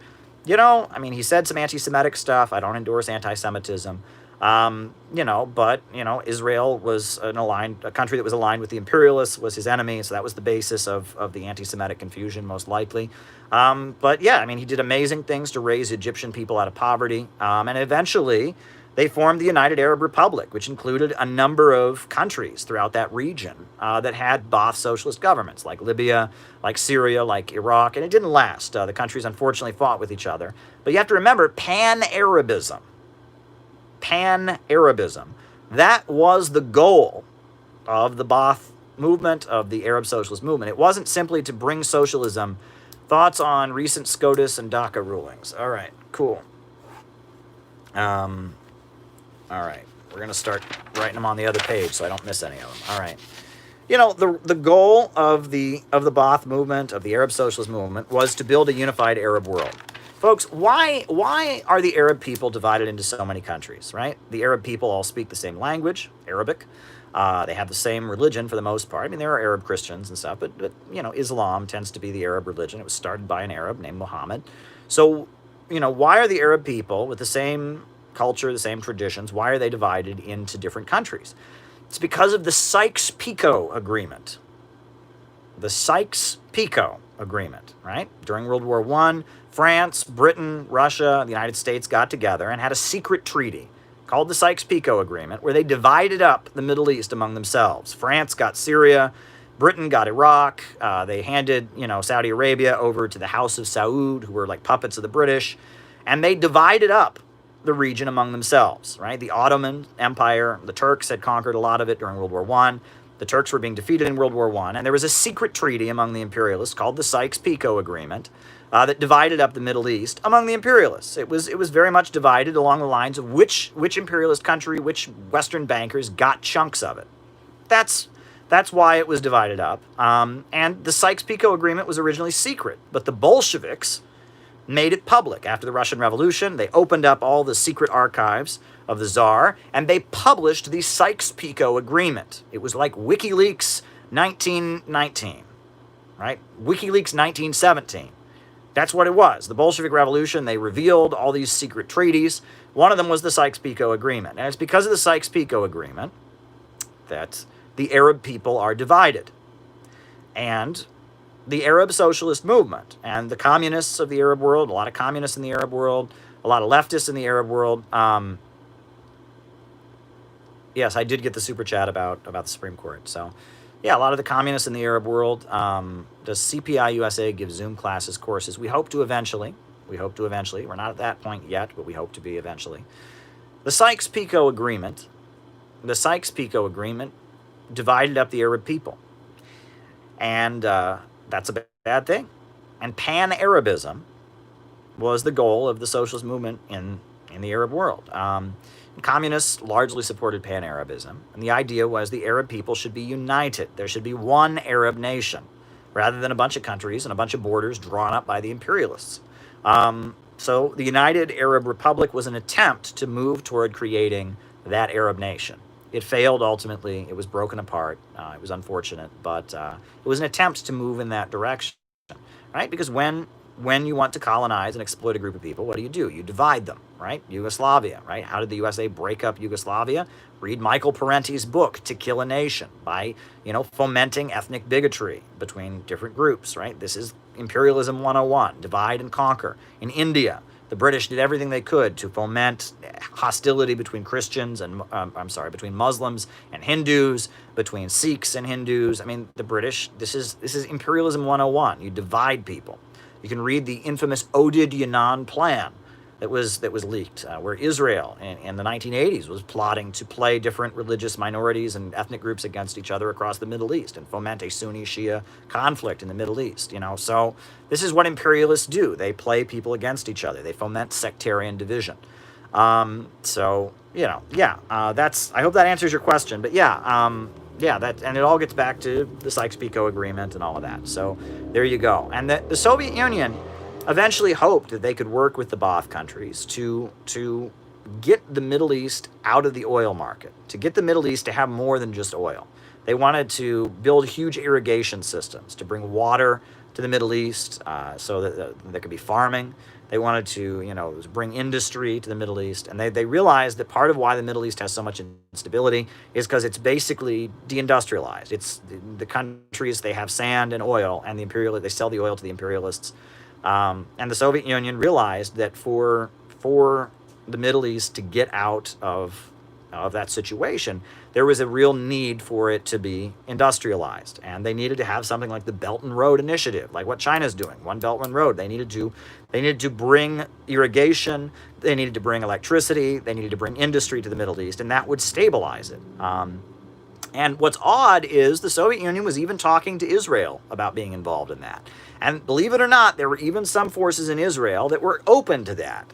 But then, in the late 70s, Menachem Begin, the first right-wing prime minister of Israel, from the Likud party, took power, and he wrecked that. And the Soviet, and we've had, and that was a disaster.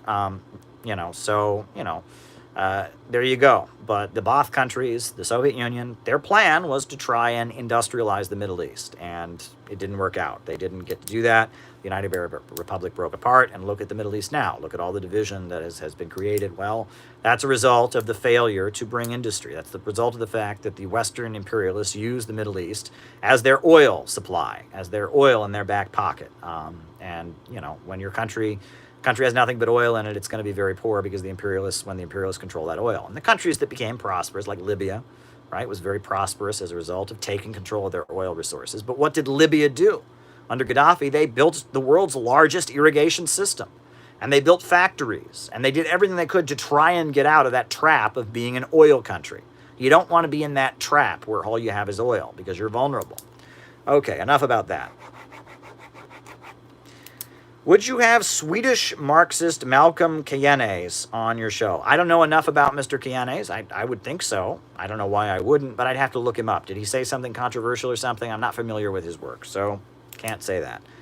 Grover Furr. What do I think about Grover Furr? I've met Grover Furr many times. Very friendly man. I've had dinner with him. I met him through a friend of mine, an old roommate of mine that was a student of his, and yeah, I've been to his lectures and stuff. The best book that he published was called Blood Lies, and it rips to shreds Timothy Snyder.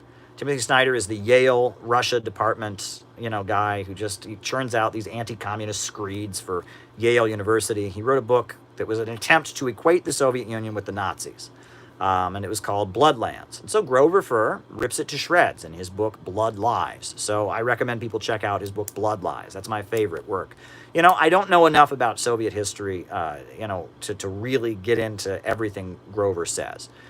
He gets into great depth about the Moscow trials and about the assassination of Sergei Kirov. I just don't know enough about it. I listen to him talk, and he knows a lot about it. I don't. What I do know is that book Blood Lies is very, very good, and it catches Timothy Snyder very, very blatantly saying things that are wildly inaccurate. I mean, read it. This man shouldn't be the head of Russian history and Russian studies at Yale University. Timothy Snyder, basically tries to draw a moral equivalency between the anti-fascist communist fighters and the Soviet Union, and that's disgusting, and it's based on a number of false statements. So there you go. Have I read Isaac Deutscher's Prophet series? Yes, I have. Isaac Deutscher was a historian and an academic in the post-World War II era, and he wrote a 3-part biography of Leon Trotsky. The Prophet, The Prophet Armed, The Prophet Unarmed, and The Prophet Outcast. And I read all three of them.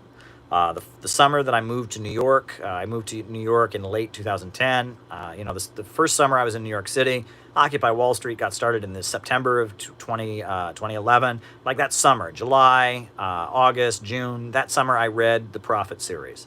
Because I was in a group that had Trotskyist roots, and so I wanted to study Trotskyism a little bit. And I read a lot of Trotsky's writings during that time. It's interesting. I don't agree with everything that he would say about Stalin and the Soviet Union, obviously. But it's interesting. Isaac Deutscher is a very well-respected writer, and he was a Trotskyist himself.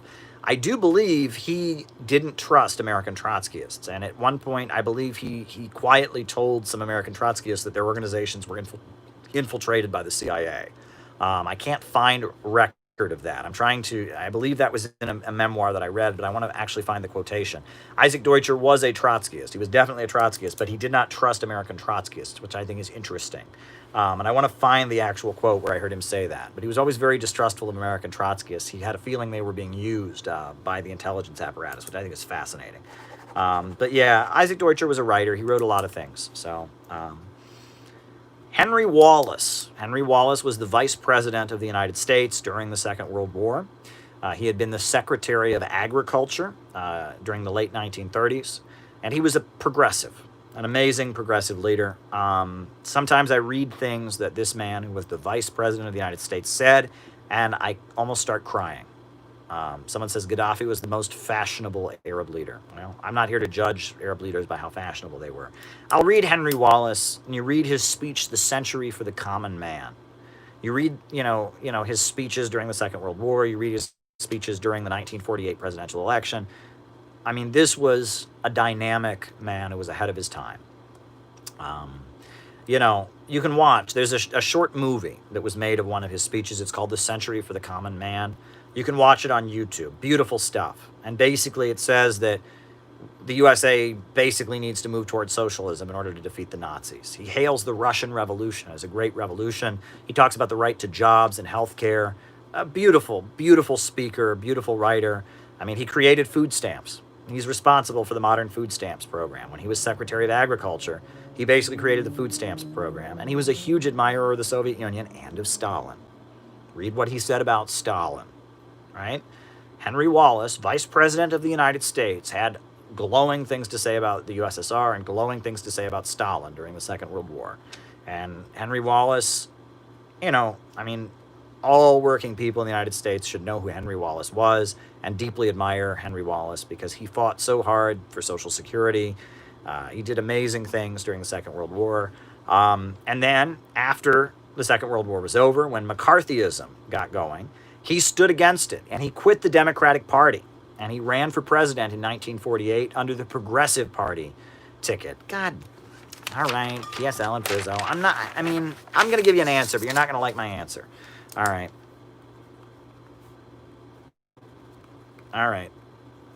And amazing man.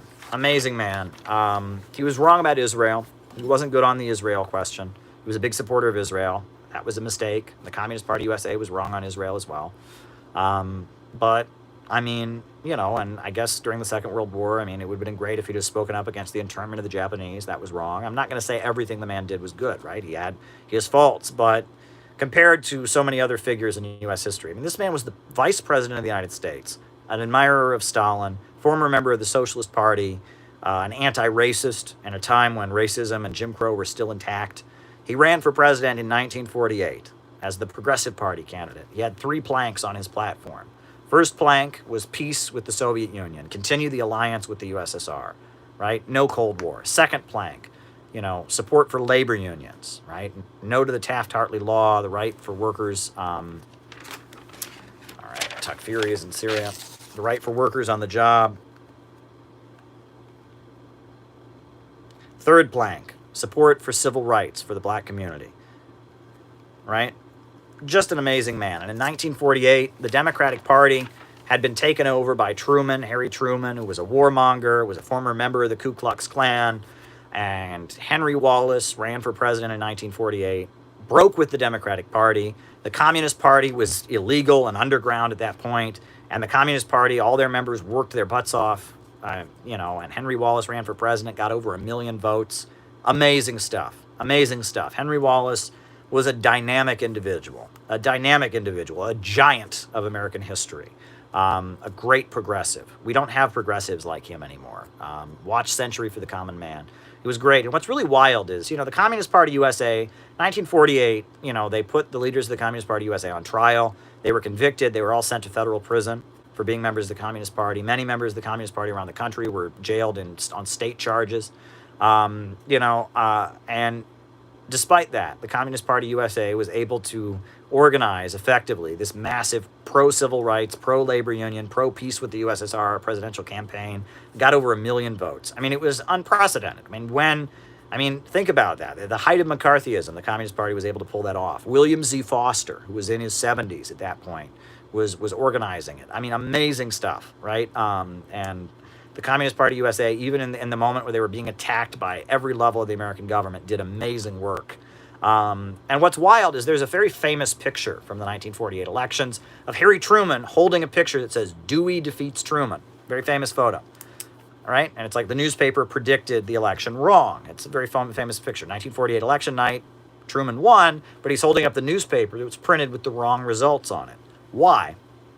Why did the newspaper in 1948 in the United States predict the wrong results? Because, according to all the polls, Harry Truman should have lost. The Republicans should have won that election because the Democratic Party was split 3 ways.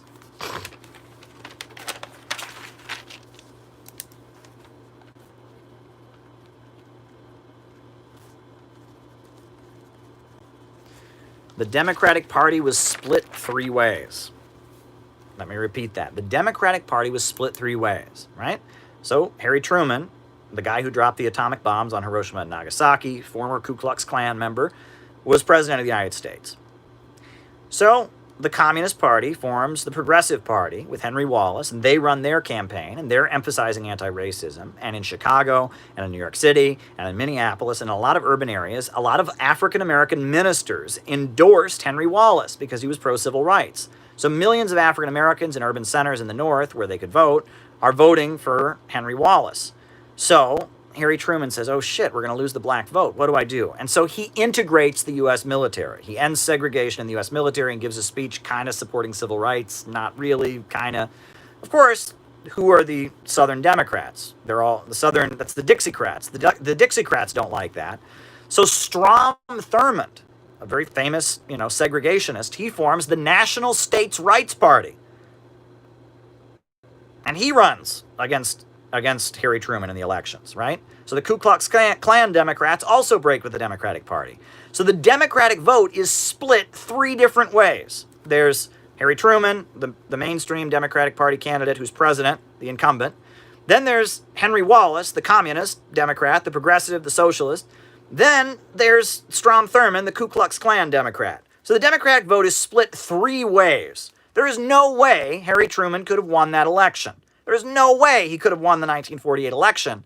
No way. If you looked at the polling results, the Democratic vote was split 3 ways. The Republican vote was completely unified. So there is no way Harry Truman could have won the 1948 election, except it was probably rigged. It was probably rigged. It was probably rigged.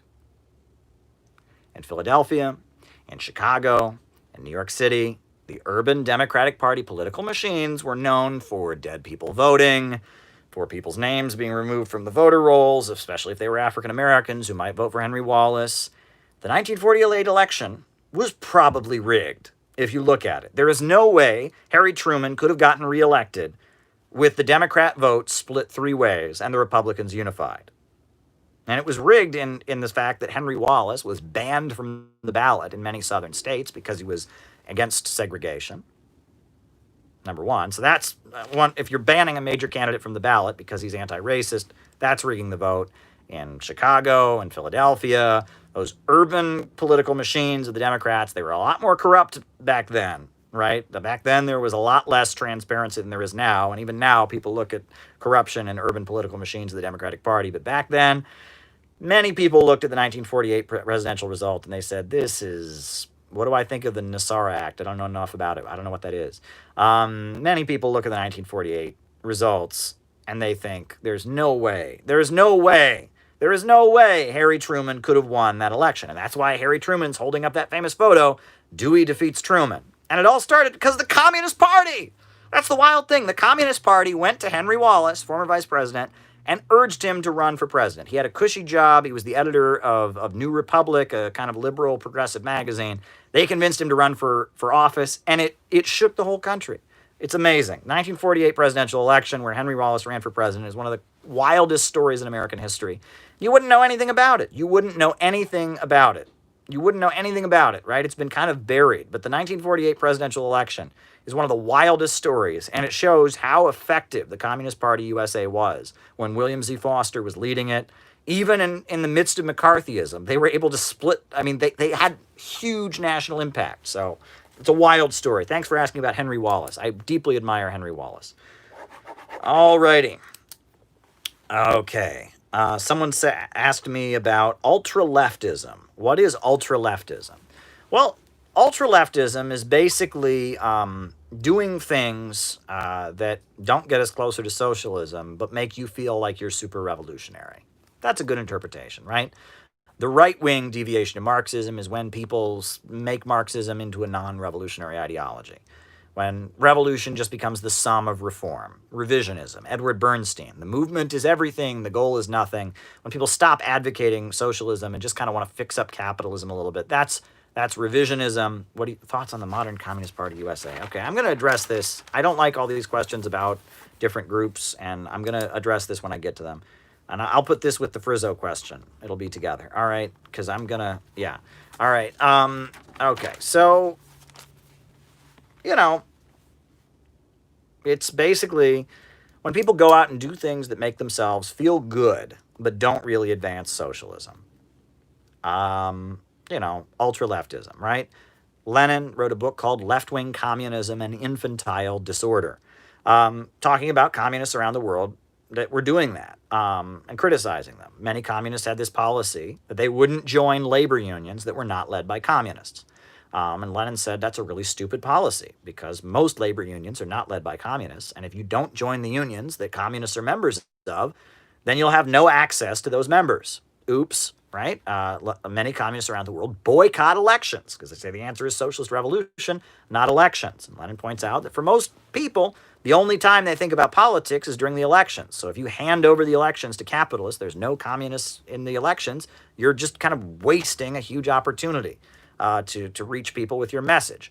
That's what ultra-leftism is. Ultra-leftism is basically doing something that makes you feel like you're super revolutionary, but doesn't actually advance the cause of socialism. And, you know, Lenin singles out various people to criticize for this.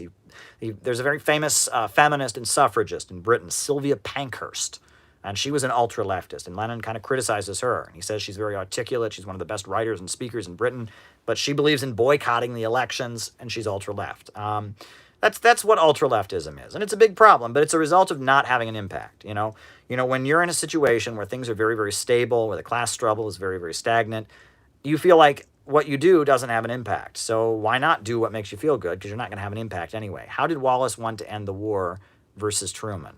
Oh, well, I really doubt that Henry Wallace would have dropped the atomic bomb, right? And I think that Henry Wallace was a big supporter of an alliance with the Soviet Union, and his belief was to continue the alliance with the Soviet Union after the Second World War and not have a Cold War. And that's why he was removed from the ticket and replaced with Harry Truman, a scumbag. Harry Truman is a disgusting human being, a mass murderer. Henry Wallace was a great progressive, but the Democratic Party, the Dixiecrats and others pushed him off the Democratic, ballot line and basically forced Roosevelt to add Harry Truman as his vice president in his last run at the end of World War II. Very disappointing. But yeah, that's what ultra-leftism is. Read Left-Wing Communism and Infantile Disorder. Never build an unnecessary barricade between yourself and the broad masses of people. That's basically what the critique of ultra-leftism is the goal is to win people to socialism. The goal is to convince people that socialism is the answer, and that ultra-leftism is building an unnecessary barrier between communists and the movement. That's a good definition of ultra-leftism. It's building an unnecessary wall right? It's very hard for a lot of people to become communists and socialists. Very hard for them, right? They've been told all their life communism is pure evil, communism is the enemy.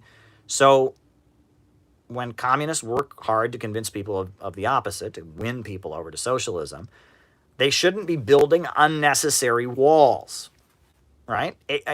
Dogmatic atheism is a huge unnecessary wall. There's one particular communist group in the United States that was so ridiculous. They were a mostly white communist group, and they would go to black churches on Sunday and hand out leaflets that said, God is the original fascist.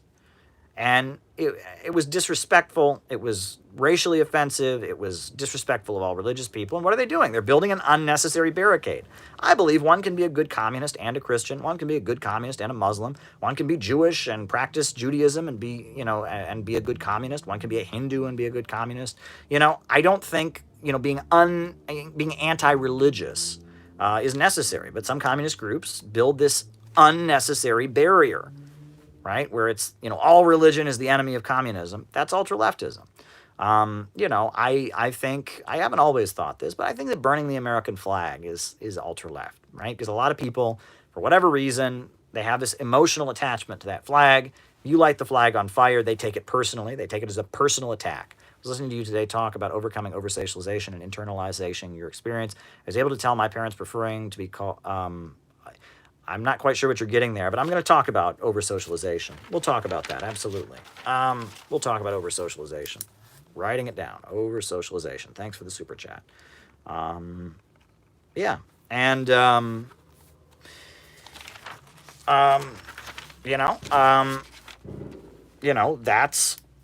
that's ultra-leftism, building an unnecessary barrier between yourself and the broad masses of people. And I think that applies to some social issues. I believe that if women want to have an abortion, that should be their right? That's my personal viewpoint. But there are some people that are Muslims, that their religion is just, they say that abortion is wrong. And, I would work with such Muslims. There are people that are Roman Catholic or evangelical Christians, and they say that abortion is just wrong. But I would work with such people to fight for socialism. I wouldn't agree with them about abortion, and I would tell them that I believe abortion should be legal.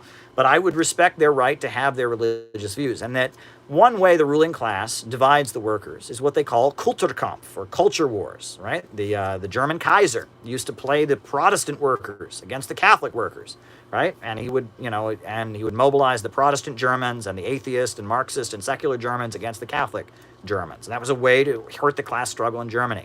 And that culture wars, when cultural issues, you're not going to change anyone's mind. If someone thinks abortion is murder, you ain't going to change their mind. That's not something you can prove to them, by reading them, a book. They're not going to change their mind. So why not work with them around economic issues, right? That it's a mistake. And that there's a lot of ultra-leftism these days, honestly.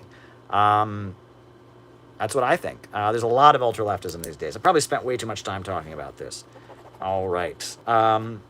Somebody asked me about a Soviet movie called Come and See. I haven't seen the movie Come and See, but Soviet cinematography is amazing. It was the Soviet Union that developed the montage, Sergei Eisenstein.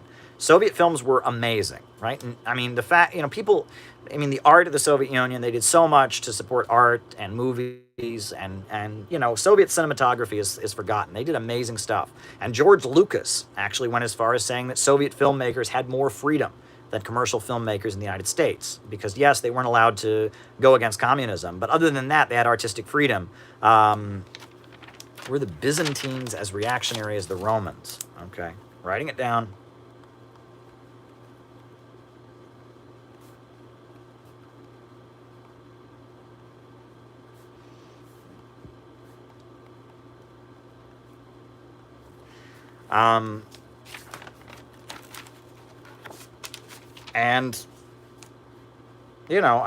I think Soviet cinema is really underestimated, and people ignore it. And again, if you watch the movie Battleship Potemkin, that was a groundbreaking film. No one had ever done what Sergei Eisenstein had done in a movie, right? With the baby carriage rolling down the stairs. And that was early 20s in the Soviet Union. They made this movie that, people were on the edge of their seats. People, had a heart attack because it was so exciting.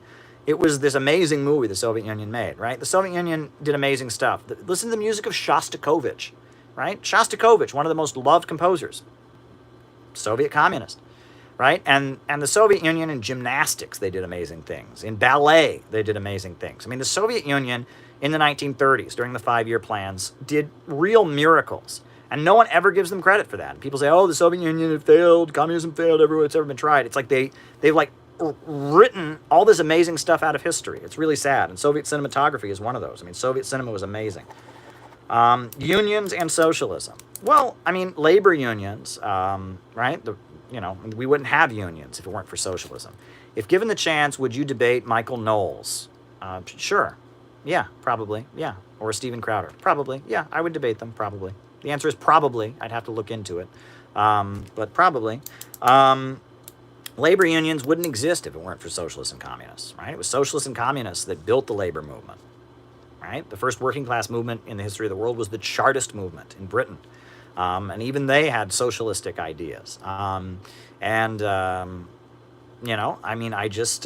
would argue that, that labor unions, the labor movement is a very important thing. But labor unions in and of themselves aren't revolutionary. Let me be clear about that. Labor bureaucrats often are very conservative, but the labor movement is important. Labor unions are important, and I would think that labor unions. Yeah, labor unions are good in my view. I think that that the role that they've played in industry is good, and that one of the reasons that the working people in the United States have significantly seen a decrease in their standard of living has been because of the rolling back of the power of labor unions. Since the 1950s with the Taft-Hartley law, most especially since the 1980s and Ronald Reagan and his attack on PATCO, labor unions have been greatly weakened, and as a result of that, at this point, a very low percentage of the American workforce are in unions. Your thoughts on Joel Cavell and Eco-socialism? Great doc called A Really Inconvenient Truth, book Living in Socialist Anti-Growth. All right, I'll talk about Eco-socialism, anti-growth. Okay. All right, Eco-socialism, anti-growth. A lot on my plate tonight, but we're going to try to get through it all before my voice gives out here. I'm going to start taking more drinks of water.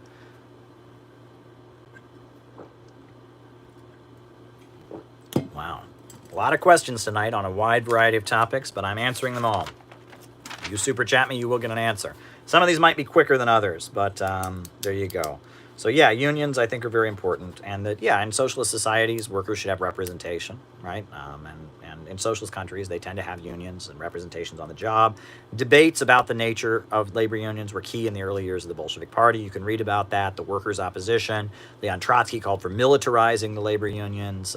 There's all kinds of things. So, all right, Nazbols. All right, real quick, because I've already addressed this on like a million lives. All right. Okay. There was a political party in Russia in the 1990s called the National Bolshevik Party. It was a breakaway from the Communist Party. They basically argued that Marxists in Russia should appeal to Russian nationalism. They felt like the Communist Party of the Russian Federation wasn't doing that enough. They dissolved. They're illegal. They were outlawed because of some acts of violence associated with them, I believe. They're illegal and they no longer exist. The founder of it, Edward Luminov, died recently. He was a novelist in Russia who wrote like some punk rock novels. That's it. And it's just a political party that existed in Russia in the 90s. And it's a meme, okay? It's like people on the internet who don't know what they're talking about have decided that there's this group of people who aren't politically correct in their communism. They don't condemn China. They don't hate China enough.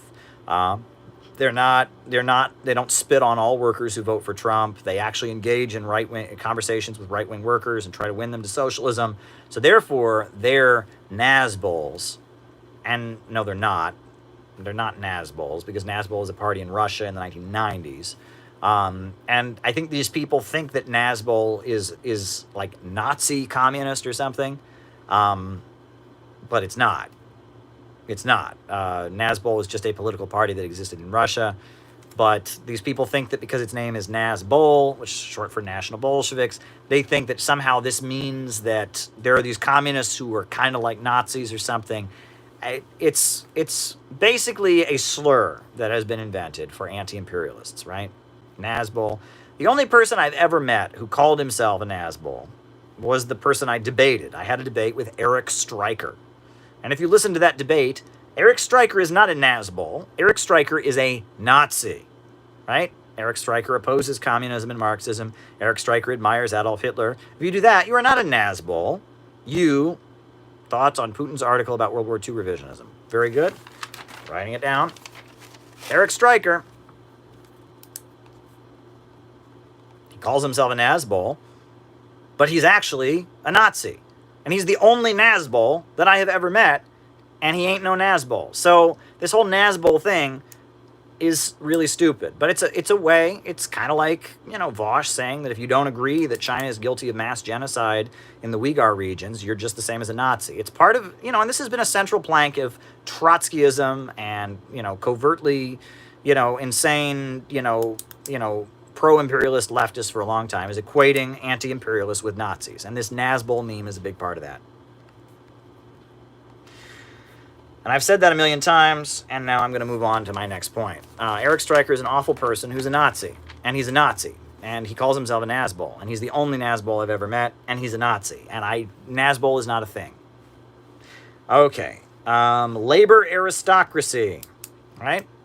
Reading Wretched of the Earth, I realize I need more de-colonial history recommendations. Okay.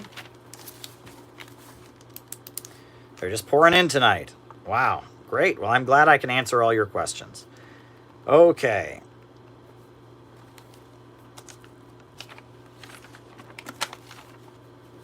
Okay. Alrighty. Labor aristocracy. Labor aristocracy, this is an understanding that when capitalism moved into the stage of imperialism, right? That regular capitalism, industrial capitalism existed, but then around 1900, capitalism moved into the stage of imperialism, which Lenin called the highest stage of capitalism, where monopolies and cartels centered around banks, existed. These giant, trusts and conglomerates based in Western countries started dominating the world. And that, workers in places like Asia and Africa and Latin America, they weren't just exploited, they were super exploited because imperialism was keeping their country poor, and that these imperialists, they didn't just make profits, they made super profits because they were exploiting the entire world. This is capitalism in its monopoly stage. And part of what enabled capitalism to move into the monopoly stage of imperialism was the development of a labor aristocracy, which was a layer of high-paid workers in the homeland, right? Because in order to colonize the world, in order to exploit people all over the world, you need to have stability at home, and you need to have a lot of working-class people in the homeland that'll go along with it.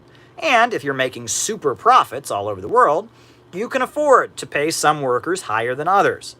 And the labor aristocracy was, it started out with what they called skilled workers, like construction trades, plumbers, pipe fitters, and they refused to be in the same union as industrial workers. If you were on an assembly line, they said, you're not good enough to be in a union. It started out with them, and it was just a layer of working class people in Western countries that got paid a lot more than working class people in the rest of the working class people in the country.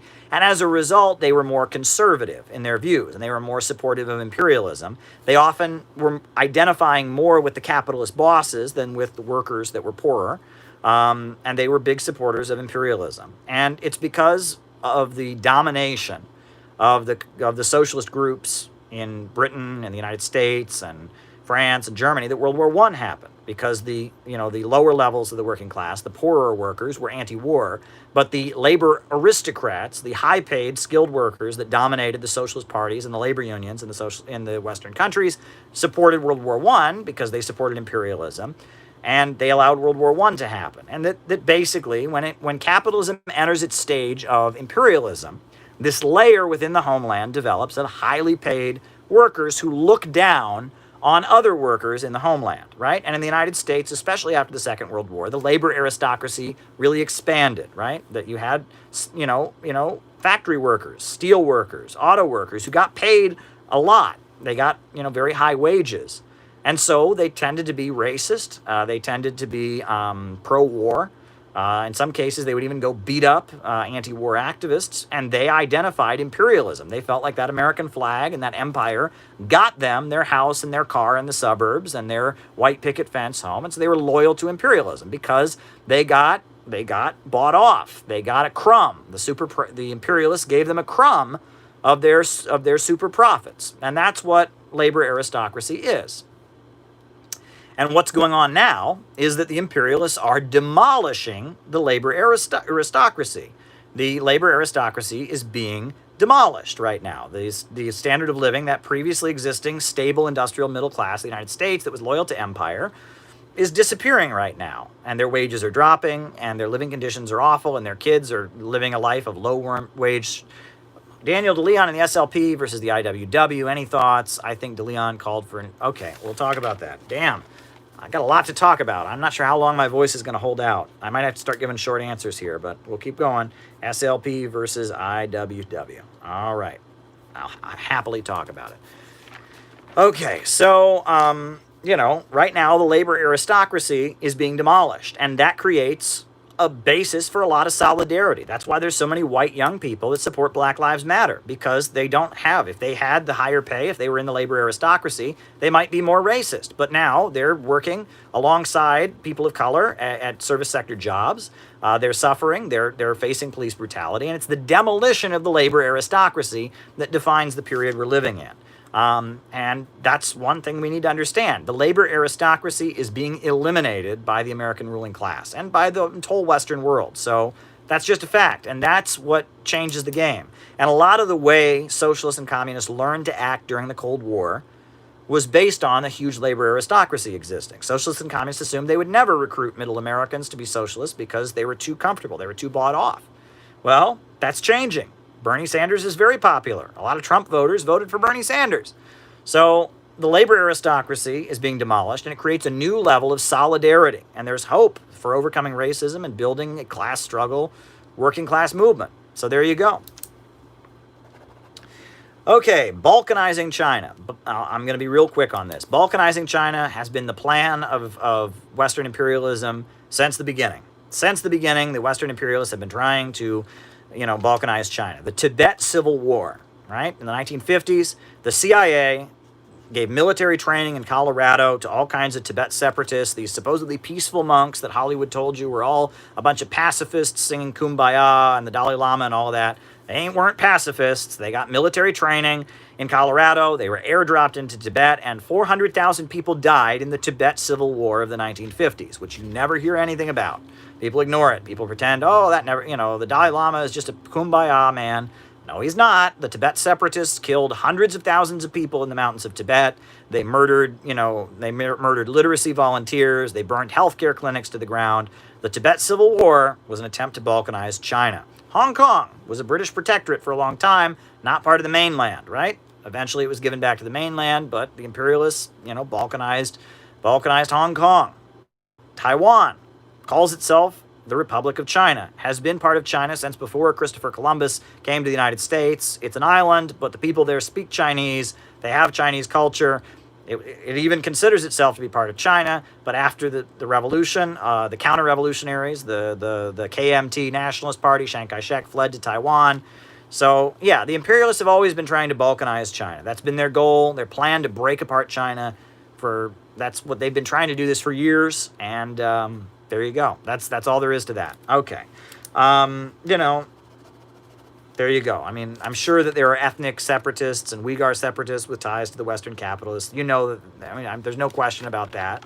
That doesn't mean that everything China has done in relation to the Uyghurs or the Tibetans or any of these minorities is correct, right? China admits it's made big mistakes the way it treats, Tibetans and Uyghurs, and it's fixed that up, right? And that during the Cultural Revolution, especially when they were in their anti-religious mode, they made some big mistakes in how they treated those folks. And there was a lot of things that went on that weren't right. And the Chinese Communist Party's apologized for that.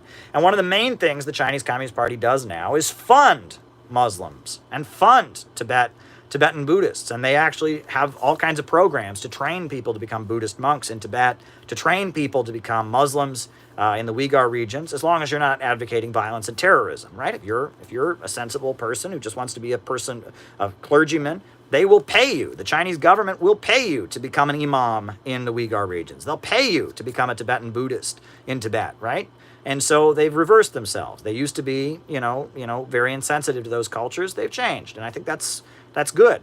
They've improved, and that's not to say that even now things are not good, but yeah, I mean, but the idea of balkanizing and breaking up China, that's one of the main things Western capitalist imperialism has been trying to do ever since the Chinese Revolution. So there you go.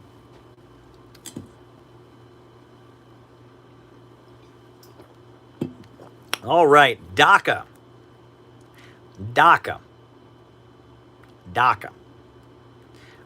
Yeah, those DACA kids should be given citizenship. Yeah, full citizenship. I'm for full citizenship for the DACA kids. The fact that they're in this legal limbo is unbelievable.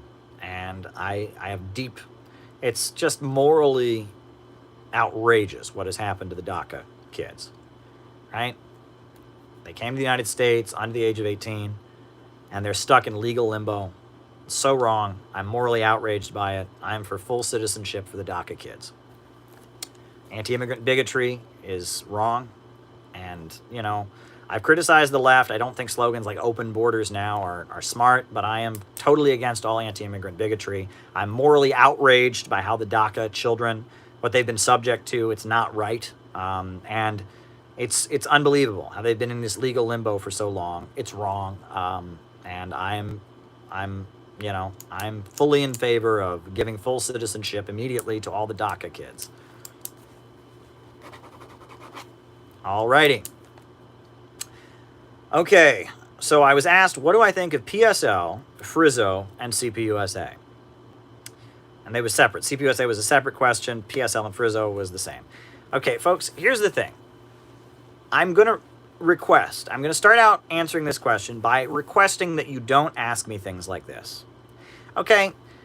Because I was not in either any of those groups. I was never in PSL or FRSO or CPUSA. But I was in a group for a long time. I was in the Workers' World Party for 8 years. And, there's a lot of people like me who are in various communist groups and are working very, very hard to build those groups. And I respect those people, and I was one of those people for a long time. And I know, as somebody who used to be in a group, that the last thing that you ever want to see is some guy running his mouth on the internet criticizing your group. Furthermore, you really don't like that guy if what he's saying about your group is true. If the guy says something stupid about your group, you just laugh it off. Oh, that's not true. But if the guy has a legit criticism of your group, you really hate him. You really hate him. You think, you asshole. And it's like, because you know what he's saying, and that makes you mad, and you're trying to change that policy in your group and not having success. And so it makes you mad. One time I was in the Workers' World Party, and this trot said to me, Caleb, you're too smart to be in the Workers' World Party. I could have punched that asshole in the face. I could have punched him. I didn't, right? Because you don't be violent. But I knew that was true. The average Workers' World member, is not very, very ideological. So when someone said to me, hey, Caleb, you're too smart to be in the Workers' World Party. Workers' World members don't read Trotsky. They don't read Stalin. They don't know about any of this stuff. I thought, you asshole, I was so mad at him for saying that because it was true.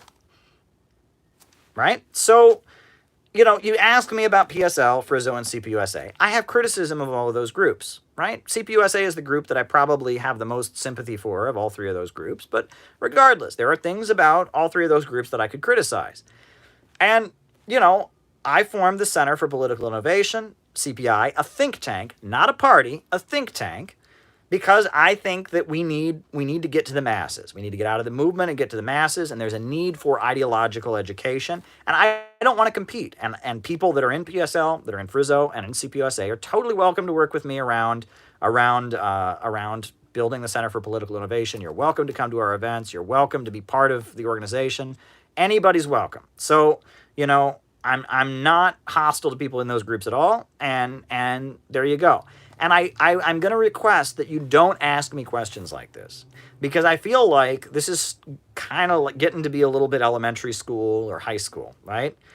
You're asking me that question, and you may just be honestly asking the question, right? Maybe you're young, you're looking at different communist groups to join, you're new to all of this. But the thing is I'm going to answer, if I were to give just a straight up honest answer, which I've done, you can watch previous lives and I've never talked about FRSO, but I've talked about the Communist Party, I've talked about PSL before. You know, I answer that question and then immediately all the people watching run back to people in that group and are like, oh my God, did you hear what Caleb just said about your group? He said this about you. And it creates drama. And that's not what I want to do. That's not what I want to do, because I know I have friends in PSL, I have friends in FRSO, and I have friends in CPUSA, and they're all great people. And I have not chosen to be part of one of those groups. I'm a journalist. I can't be a member of any political party, number one. But number two, on top of that, I don't really think any communist group in the United States is really doing what needs to be done. I think we need to approach people with a sensible socialism and ideologically challenge people, right? And that we need to push Marxism and ideology. That's what I'm devoted to, right? I'm not devoted to building rallies. I'm not devoted to trying to build relationship with the Democratic Party. I'm not committed to whatever different groups are doing, right? I think we need something like the Center for Political Innovation, and that's what I'm dedicated to doing. These groups have a different approach, and I'm just telling you honestly that's where I'm at, and I believe there are many good people in all three of these groups, and I don't like being kind of baited into saying something that'll get back to people in these groups and increase the hostility between myself and them. I don't hate people that are in PSL, I don't hate people that are in FRSO, and I don't hate people in the CPUSA. In fact, I have a lot of friends in all three groups. So please refrain from asking me questions like this. That is my request, right? I will answer any super chat, but I will quickly tell you about all three groups in case you're new to this and you don't know what they are. PSL is called the Party for Socialism and Liberation. It was a split from the Workers' World Party. During the Iraq War, the Workers' World Party was leading protests against the Iraq War. They formed something called the Answer Coalition, Act Now to Stop War and End Racism. Answer was leading a lot of very big protests against the Iraq War. The leaders of the Answer Coalition felt like they didn't want to be part of the Workers' World Party anymore. They had a list of grievances. They broke away and formed the Party for Socialism and Liberation. And they still lead the Answer Coalition, and they organize a lot of protests in Washington, D.C. and around the country. They're about forming, their strategy is they want to lead the protest movement. That's what they're about. Freedom Road Socialist Organization, FRSO, is a remnant of the new communist movement. In the 1970s, there were a lot of communists that got jobs, and Caleb is the best, writing it down. Thank you. In the 1970s, there were a lot they were admirers of China and Mao, and they tried to win people in factories. They went to the working class and tried to build a communist party. And it was very admirable, but, there was still a huge labor aristocracy in the United States. Number one, China's politics were shifting, and it was complicated, and it didn't work out. And the new communist movement kind of fell apart by the early 80s. Well, at the time the new communist movement was falling apart, a lot of the groups that were left over from the new communist movement, like the October League, like the Revolutionary Workers' Headquarters, which was a split from the Revolutionary Communist Party, like the Sojourner Truth Organization, like the Proletarian Unity League, a lot of these different Maoist groups merged into something called the Freedom Road Socialist Organization. And it still exists, and, they're very secretive in how they operate, that's them. And they, they're consistently anti-imperialist, kind of like PSL is, kind of like CPUSA is. They support China that exists today. They support Cuba and Venezuela and the anti-imperialist countries, and that's very admirable on their part. Is Vosh a grifter? Is CPUSA going to be international or U.S. focused? Okay, Vosh grifter, CPI, international. Okay, and that's who FRSO is. They're very small, and at one point there were two groups called FRSO. There was one called Freedom Road Socialist Organization that was Marxist-Leninist. There was a breakaway from them that was called Freedom Road Socialist Organization, Left Refoundationist. They kind of repudiated Marxism, Leninism, and became kind of Maoist, anarchist, social democrats. They kind of, now that group is called Liberation Road, so that they're not confused. and that's Freedom Road Socialist Organization. I know a lot of people in Freedom Road Socialist Organization, great people. I don't agree with what they do, okay? I kind of like PSL. I don't think what they're doing is what needs to be done, but there you go. Communist Party USA, again, you know, that was the original Communist Party. That was the group that during the 1930s was the vanguard of the American working class. That was the group that, you know, Angela Davis was a leader of during the 1970s. They've changed a lot over the years, but there's a lot of great people in the Communist Party USA as well. So, yeah, that's who those three groups are. Like I said, I don't endorse any of them. I think we need a Center for Political Innovation.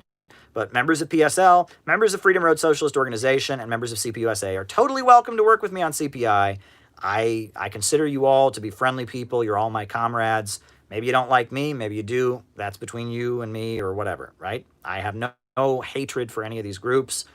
You probably can tell that I have differences with all three of them and how they operate. I'm focused on building the Center for Political Innovation. That's where I'm at.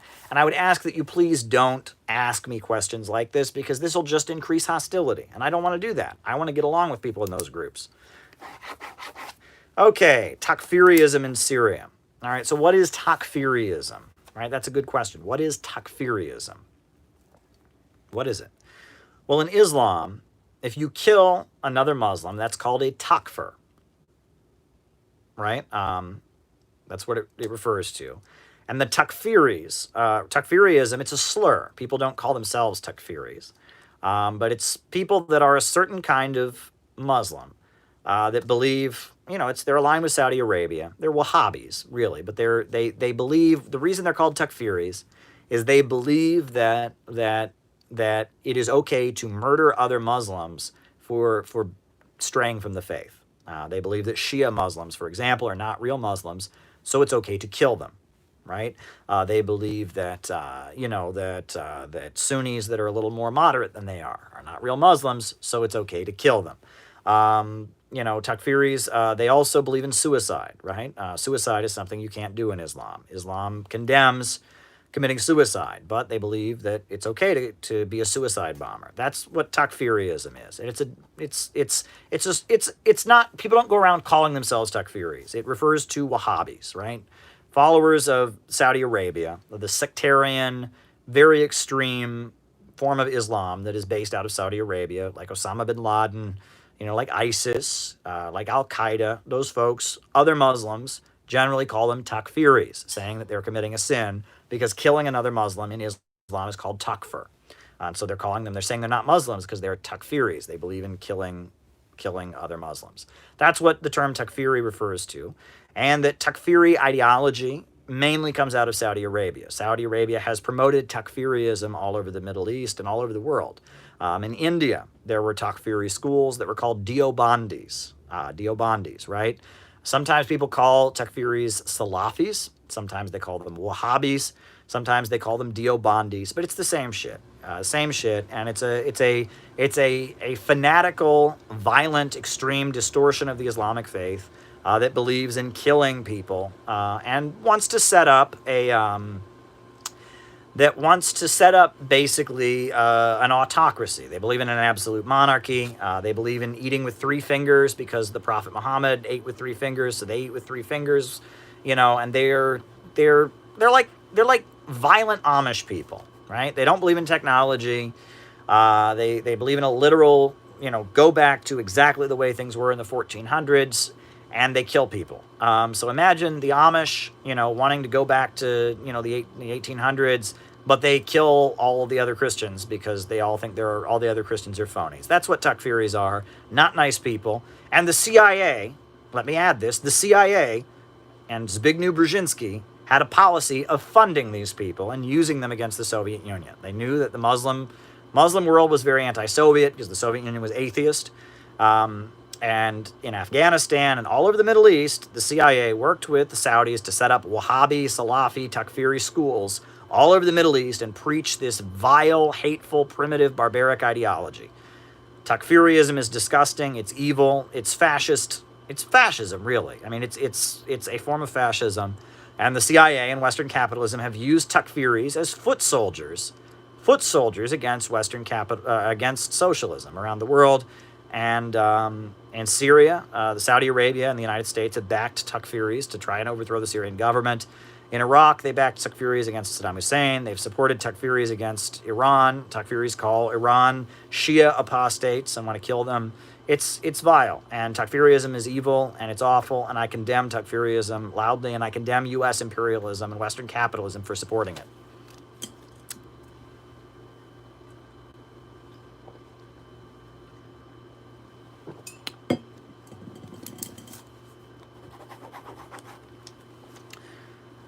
Communists and Putin. The question is, should communists support Putin? I mean, what do you mean by support Putin?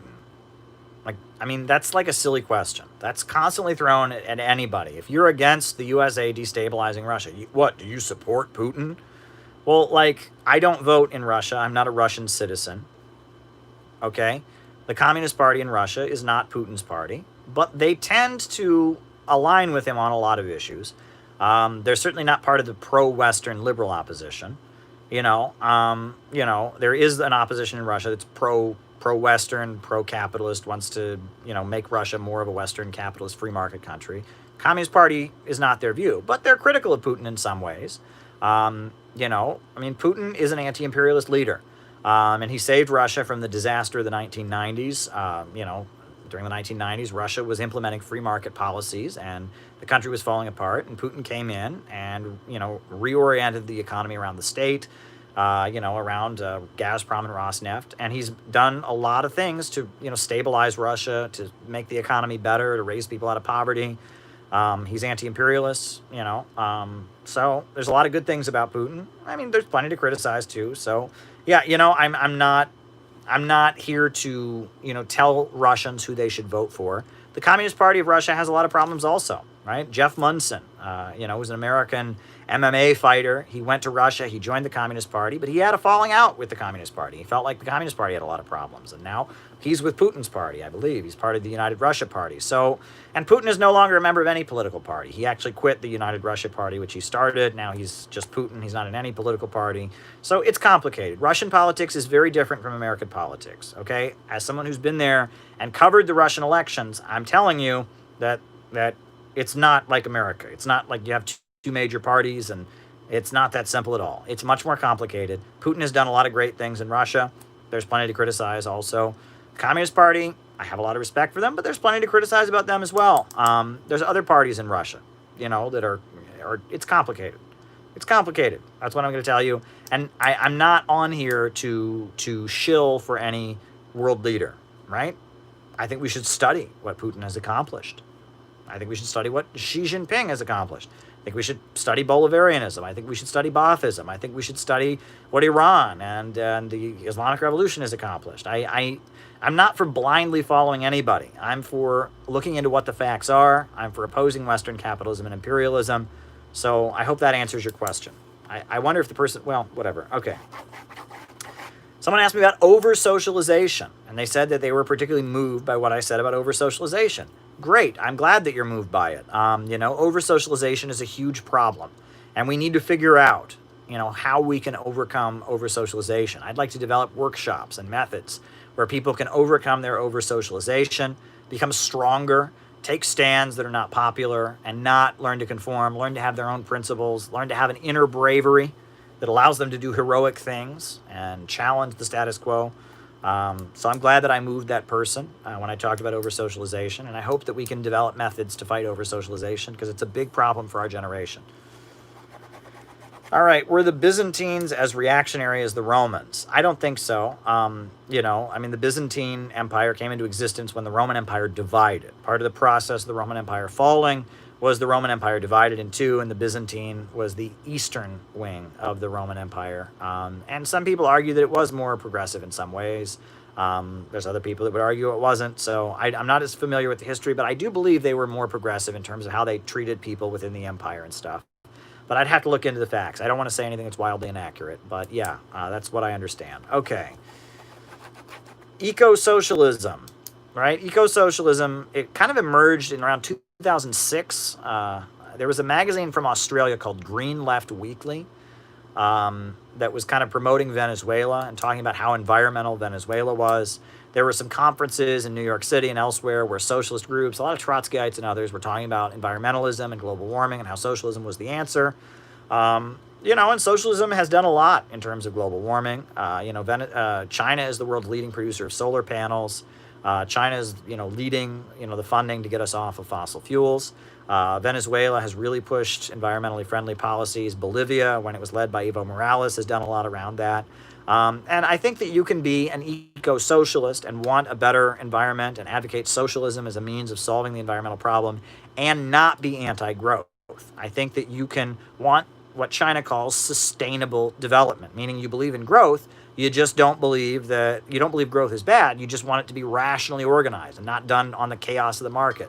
You want sustainable development. That's my position. I'm for the environment. I believe global warming is a big problem, but I also believe growth is good and that growth is not bad. And I don't accept the no growth politics that dominate the environmental movement. I don't accept Malthusianism. And I think that most of the environmental voices in the West are problematic because they tend to promote no growth politics and Malthusianism, which I don't agree with.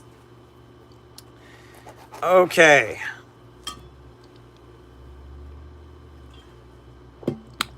All right. Putin on World War II. Great article that he published, and World War II revisionism is happening all over the world. Huge efforts by Western capitalism to erase the history of the Second World War are going on. It's been going on for years because World War II was a moment where communists looked amazing and capitalists looked awful. The capitalists of the world had coddled Hitler. They had supported Hitler. They had stood back and allowed fascists to take over Spain. The Soviet Union had been raising the alarm about the danger of fascism. And after the Second World War, everyone was amazed at how amazingly the Soviet Union had defeated the Nazis. In China, the Communist Party and the People's Liberation Army were widely, held in esteem for the great heroic effort they fought against Japan. World War II, the actual history of World War II is like one of the best moments for communists. So, of course, they're going to try to roll that back. They don't want to acknowledge that. They want to erode that history. So that's why they're tearing down World War II monuments across Eastern Europe. That's why American history textbooks omit the role of the Soviet Union in defeating the Nazis. That's what it's about. Communists looked very, very good. Russia and China looked very, very good. United States, Britain, not so good. Little known fact. During the McCarthy era in the United States, one of the labels that they had for people who were suspected of being communists, right? They categorized subversives, people that were not trustworthy, into different categories. They had communists, that was members of the Communist Party. They had fellow travelers. That meant you were not a member of the Communist Party, but you were friendly with it. You were a fellow traveler. And then they had another category of people they called premature anti-fascists. Google it. Premature anti-fascists. Premature anti-fascists. And what was a premature anti-fascist? That meant you were against Hitler before you were supposed to. Let me repeat that. You were considered to be a subversive in the United States during the 1950s if you were against Hitler before you were supposed to. That was considered to be a sign you might be a communist because you weren't supposed to oppose Hitler until like 1940. So if you were a premature anti-fascist, you were considered to be a subversive. All right? Who was a premature anti-fascist? Dr. Seuss. Dr. Seuss wrote a book called Horton Hears a Who. And it was all about how the world was ignoring the Spanish Republic. And the people of Spain were fighting fascism and the world was leaving them alone. That was what it was meant to be an analogy for. Horton Hears a Who. A person is a person no matter how small. Right? All kinds of great people were essentially considered to be premature anti-fascists in the United States. That's how bad the United States looks in World War II history. That if you were against Hitler from the beginning, from the time he took power, or if you were against Hitler in the late 30s when the USA was letting Republican Spain fall, you were considered to be, you might be a communist because you were a premature anti-fascist. So just put that in your pipe and smoke it. The USA doesn't look too good if you look at the history of World War II, the actual history. The Soviet Union looks pretty good. The People's Liberation Army of China looks pretty good. The underground communist militias. Who was La Resistance in France? Who was it? Communists. Who got jobs in German armaments factories and sabotaged the shells and the bullets and the explosives? Communists. Who got jobs in armaments factories in Japan and sabotaged the armaments from within? Communists. Right? In France, after World War II, what party had a huge surge in membership? Communists. In Greece, after World War II, what party had a surge in membership? Communists. What party brought down the fascist regime of Spain and toppled it? Communists. What party brought down the fascist regime of Portugal in the 1970s and toppled it? Communists. In the United States, who was leading the civil rights movement and talking about African American rights and fighting the KKK? Communists. What party worked very, very hard to equate Jim Crow segregation in the United States with the Nazis and to argue that you couldn't support Jim Crow at home and oppose Hitler abroad? Communists. Communists during World War II looked pretty damn good. Communists during World War II looked pretty damn good. Communists were anti-fascist. Communists were the heroes. In Nazi Germany, it was very, very common when they would arrest a group of resistance fighters within Nazi Germany, people that were sabotaging tanks or sabotaging war armaments or blowing up railroad tracks so that Jews were not taken to concentration camps. People that were doing heroic underground resistance in Nazi Germany would get the death penalty, usually by firing squad, sometimes by guillotine. And what did the resistance fighters in Nazi Germany always do as they were dying? What was the last thing that they would do? They were before the firing squad. They would raise their fists into the air and shout, "Stalin!"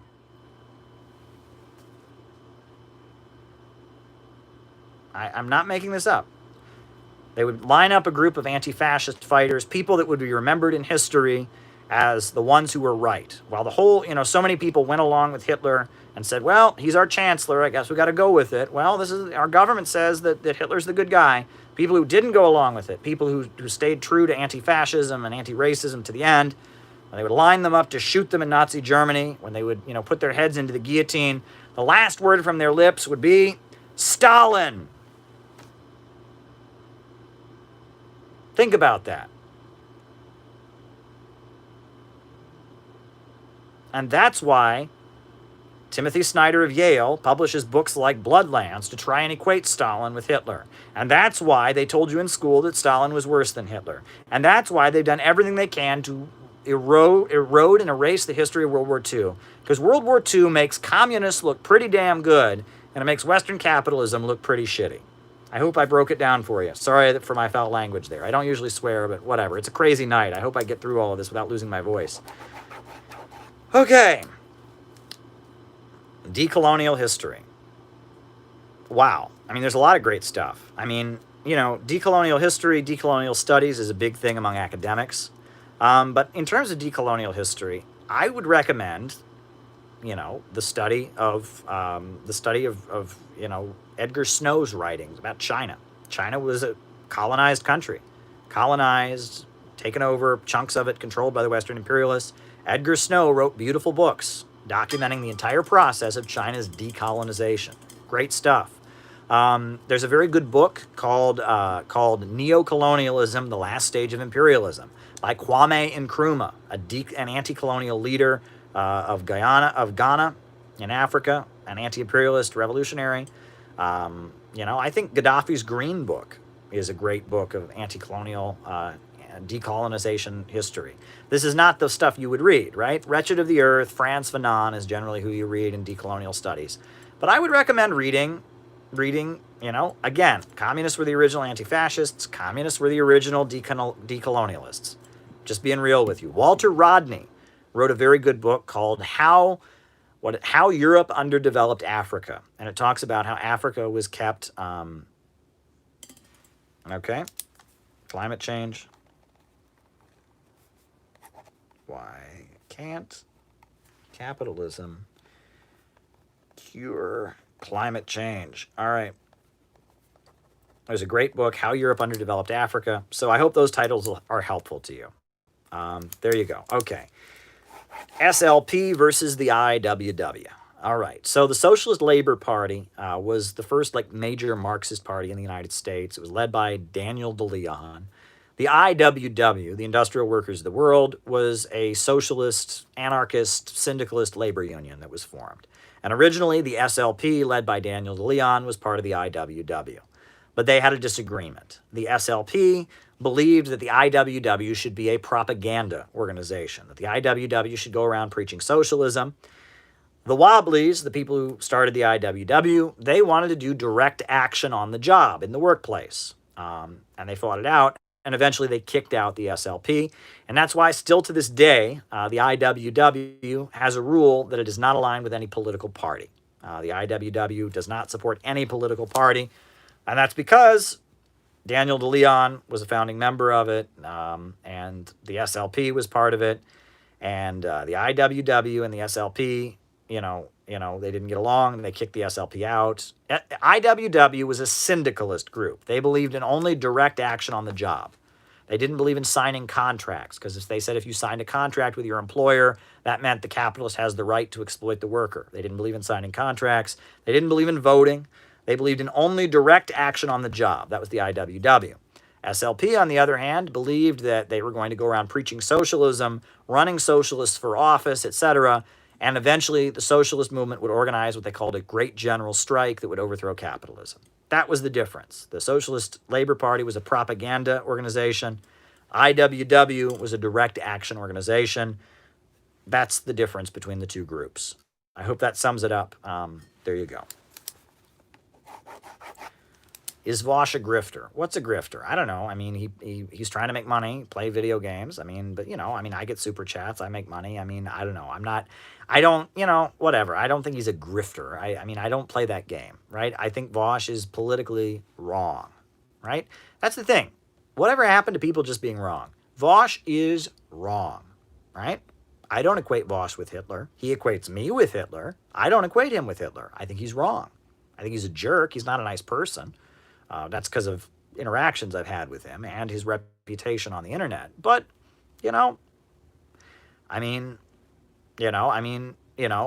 people can be wrong. Vosh is wrong. I think he's wrong. I don't find him to be a particularly good guy. I think he's a jerk. He's wrong, and he's also not very nice about being wrong. Someone can be wrong and be polite about it. Vosh is not one of those people, but grifter. What is a grifter? What is a grifter? I don't see him defrauding people out of their money. I've never heard of him doing such a thing, right? A grifter is like a flim-flam man, right? He's a what? He's a what? He's a flim-flam man. I don't know. I don't see Vosh going around and selling people the Brooklyn Bridge or anything like that. So I'm not going to call him a grifter. I think he's just wrong. How about that? You don't have to hate everything about a person. Just because someone's wrong doesn't make them guilty of every crime against humanity. They can just be wrong. I think Vosh is wrong. I think he's a jerk, and that's all there is to it. Is he a grifter? No, not as far as I know. Maybe he is, but at the moment, I think he's just wrong. Hope that answered the question. Will CPI be international? Good question. It could be. At this point, we've only been talking about organizing on a national level, but already, we were going to have a founding conference in April. We had to shut it down because of the pandemic, but there were already people from around the world who were going to come. People, from the Netherlands told me they were coming. People from Australia told me they were coming. So we were already becoming international, even though our intent, we were only aiming for a national thing. So my hope is that, sure, I'd love for CPI to become an international institution. I think that would be great if we were convening conferences all over the world. That would be awesome. I would be for that. At this point, we've only been talking about being a national organization, but we already have international interests. So there you go. I hope that answers the question. And the last super chat, the last one. Oh boy. And then I will get off of here before my voice dies. Why can't capitalism cure climate change? Why can't capitalism cure climate change? Capitalism can't cure climate change because capitalism is the rule of profits. And the capitalist will do what's in the short-term interests of their own profits. Whereas Curing climate change requires strategic control over the means of production. We have to have the economy rationally organized. Profits don't care about the environment. Human beings do. Human beings have the ability to think long term. Profits do not. Profits don't care about the environment. Capitalists are concerned about their profits and making their own profits in the short term. Human beings and rational central planners have the ability to go, whoa, how can we plan this out in a sustainable way? That's why capitalism can't solve climate change, because capitalism is about the short-term interests of capitalists. Capitalism is like a bunch of chickens with their heads cut off running around in circles. Whatever the capitalist thinks is profitable is what he's going to do. Under capitalism, profits are in command. The means of production only function as preliminary transformation into capital. Capitalism is the rule of profits, and the rule of profits does not have the ability to solve our environmental problems. Human beings, with our rational thinking and our ability to plan ahead, scientists, planners, we would have the ability to solve it. Profits do not. I hope that answers that question. It's been really fun to talk to you all, folks. I'm sorry if I sound a little grumpy. I don't want to be grumpy. I love all of you. You all are great. You all are doing amazing. And I'm glad that we're doing these chats. You all are deeply important to me. It's a great community that we have here. I'm trying to get as much done as I can despite the pandemic. I'm still working from home. I go outside with my mask on and jog and exercise, but I come back in and I talk to you. I think our live on Saturday is going to be in the afternoon because I've been doing a lot of these late night ones and I want to spread it out so people that have to miss this will always be there. So yeah, that's what's going on. Remember, folks, we need a government of action to fight for working families. We need a government of action to fight for working families. We need a government of action to fight for working families. We need a government of action to fight for working families.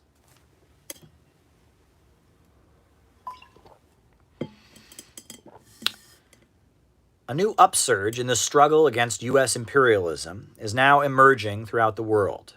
Ever since World War II, U.S. imperialism and its followers have been continuously waging... Ever since World War II, U.S. imperialism and its followers have been continuously launching wars of aggression. But the people of various countries have been continuously waging revolutionary wars to defeat their aggression. While the danger of a new world war still exists, and the people of all countries must get prepared, revolution is the main trend in the world today. Thank you, Space Communist. One more time. Ever since World War II, U.S. imperialism and its followers have been continuously launching wars of aggression. But the people of various countries have been continuously waging revolutionary wars to defeat their aggression. While the danger of a new world war still exists, and the people of all countries must get prepared, revolution is the main trend in the world today. While the danger of a new world war still exists, and the people of all countries must get prepared, revolution is the main trend in the world today. Have a good night, folks. Always a pleasure to interact with you. Talk to you on Saturday.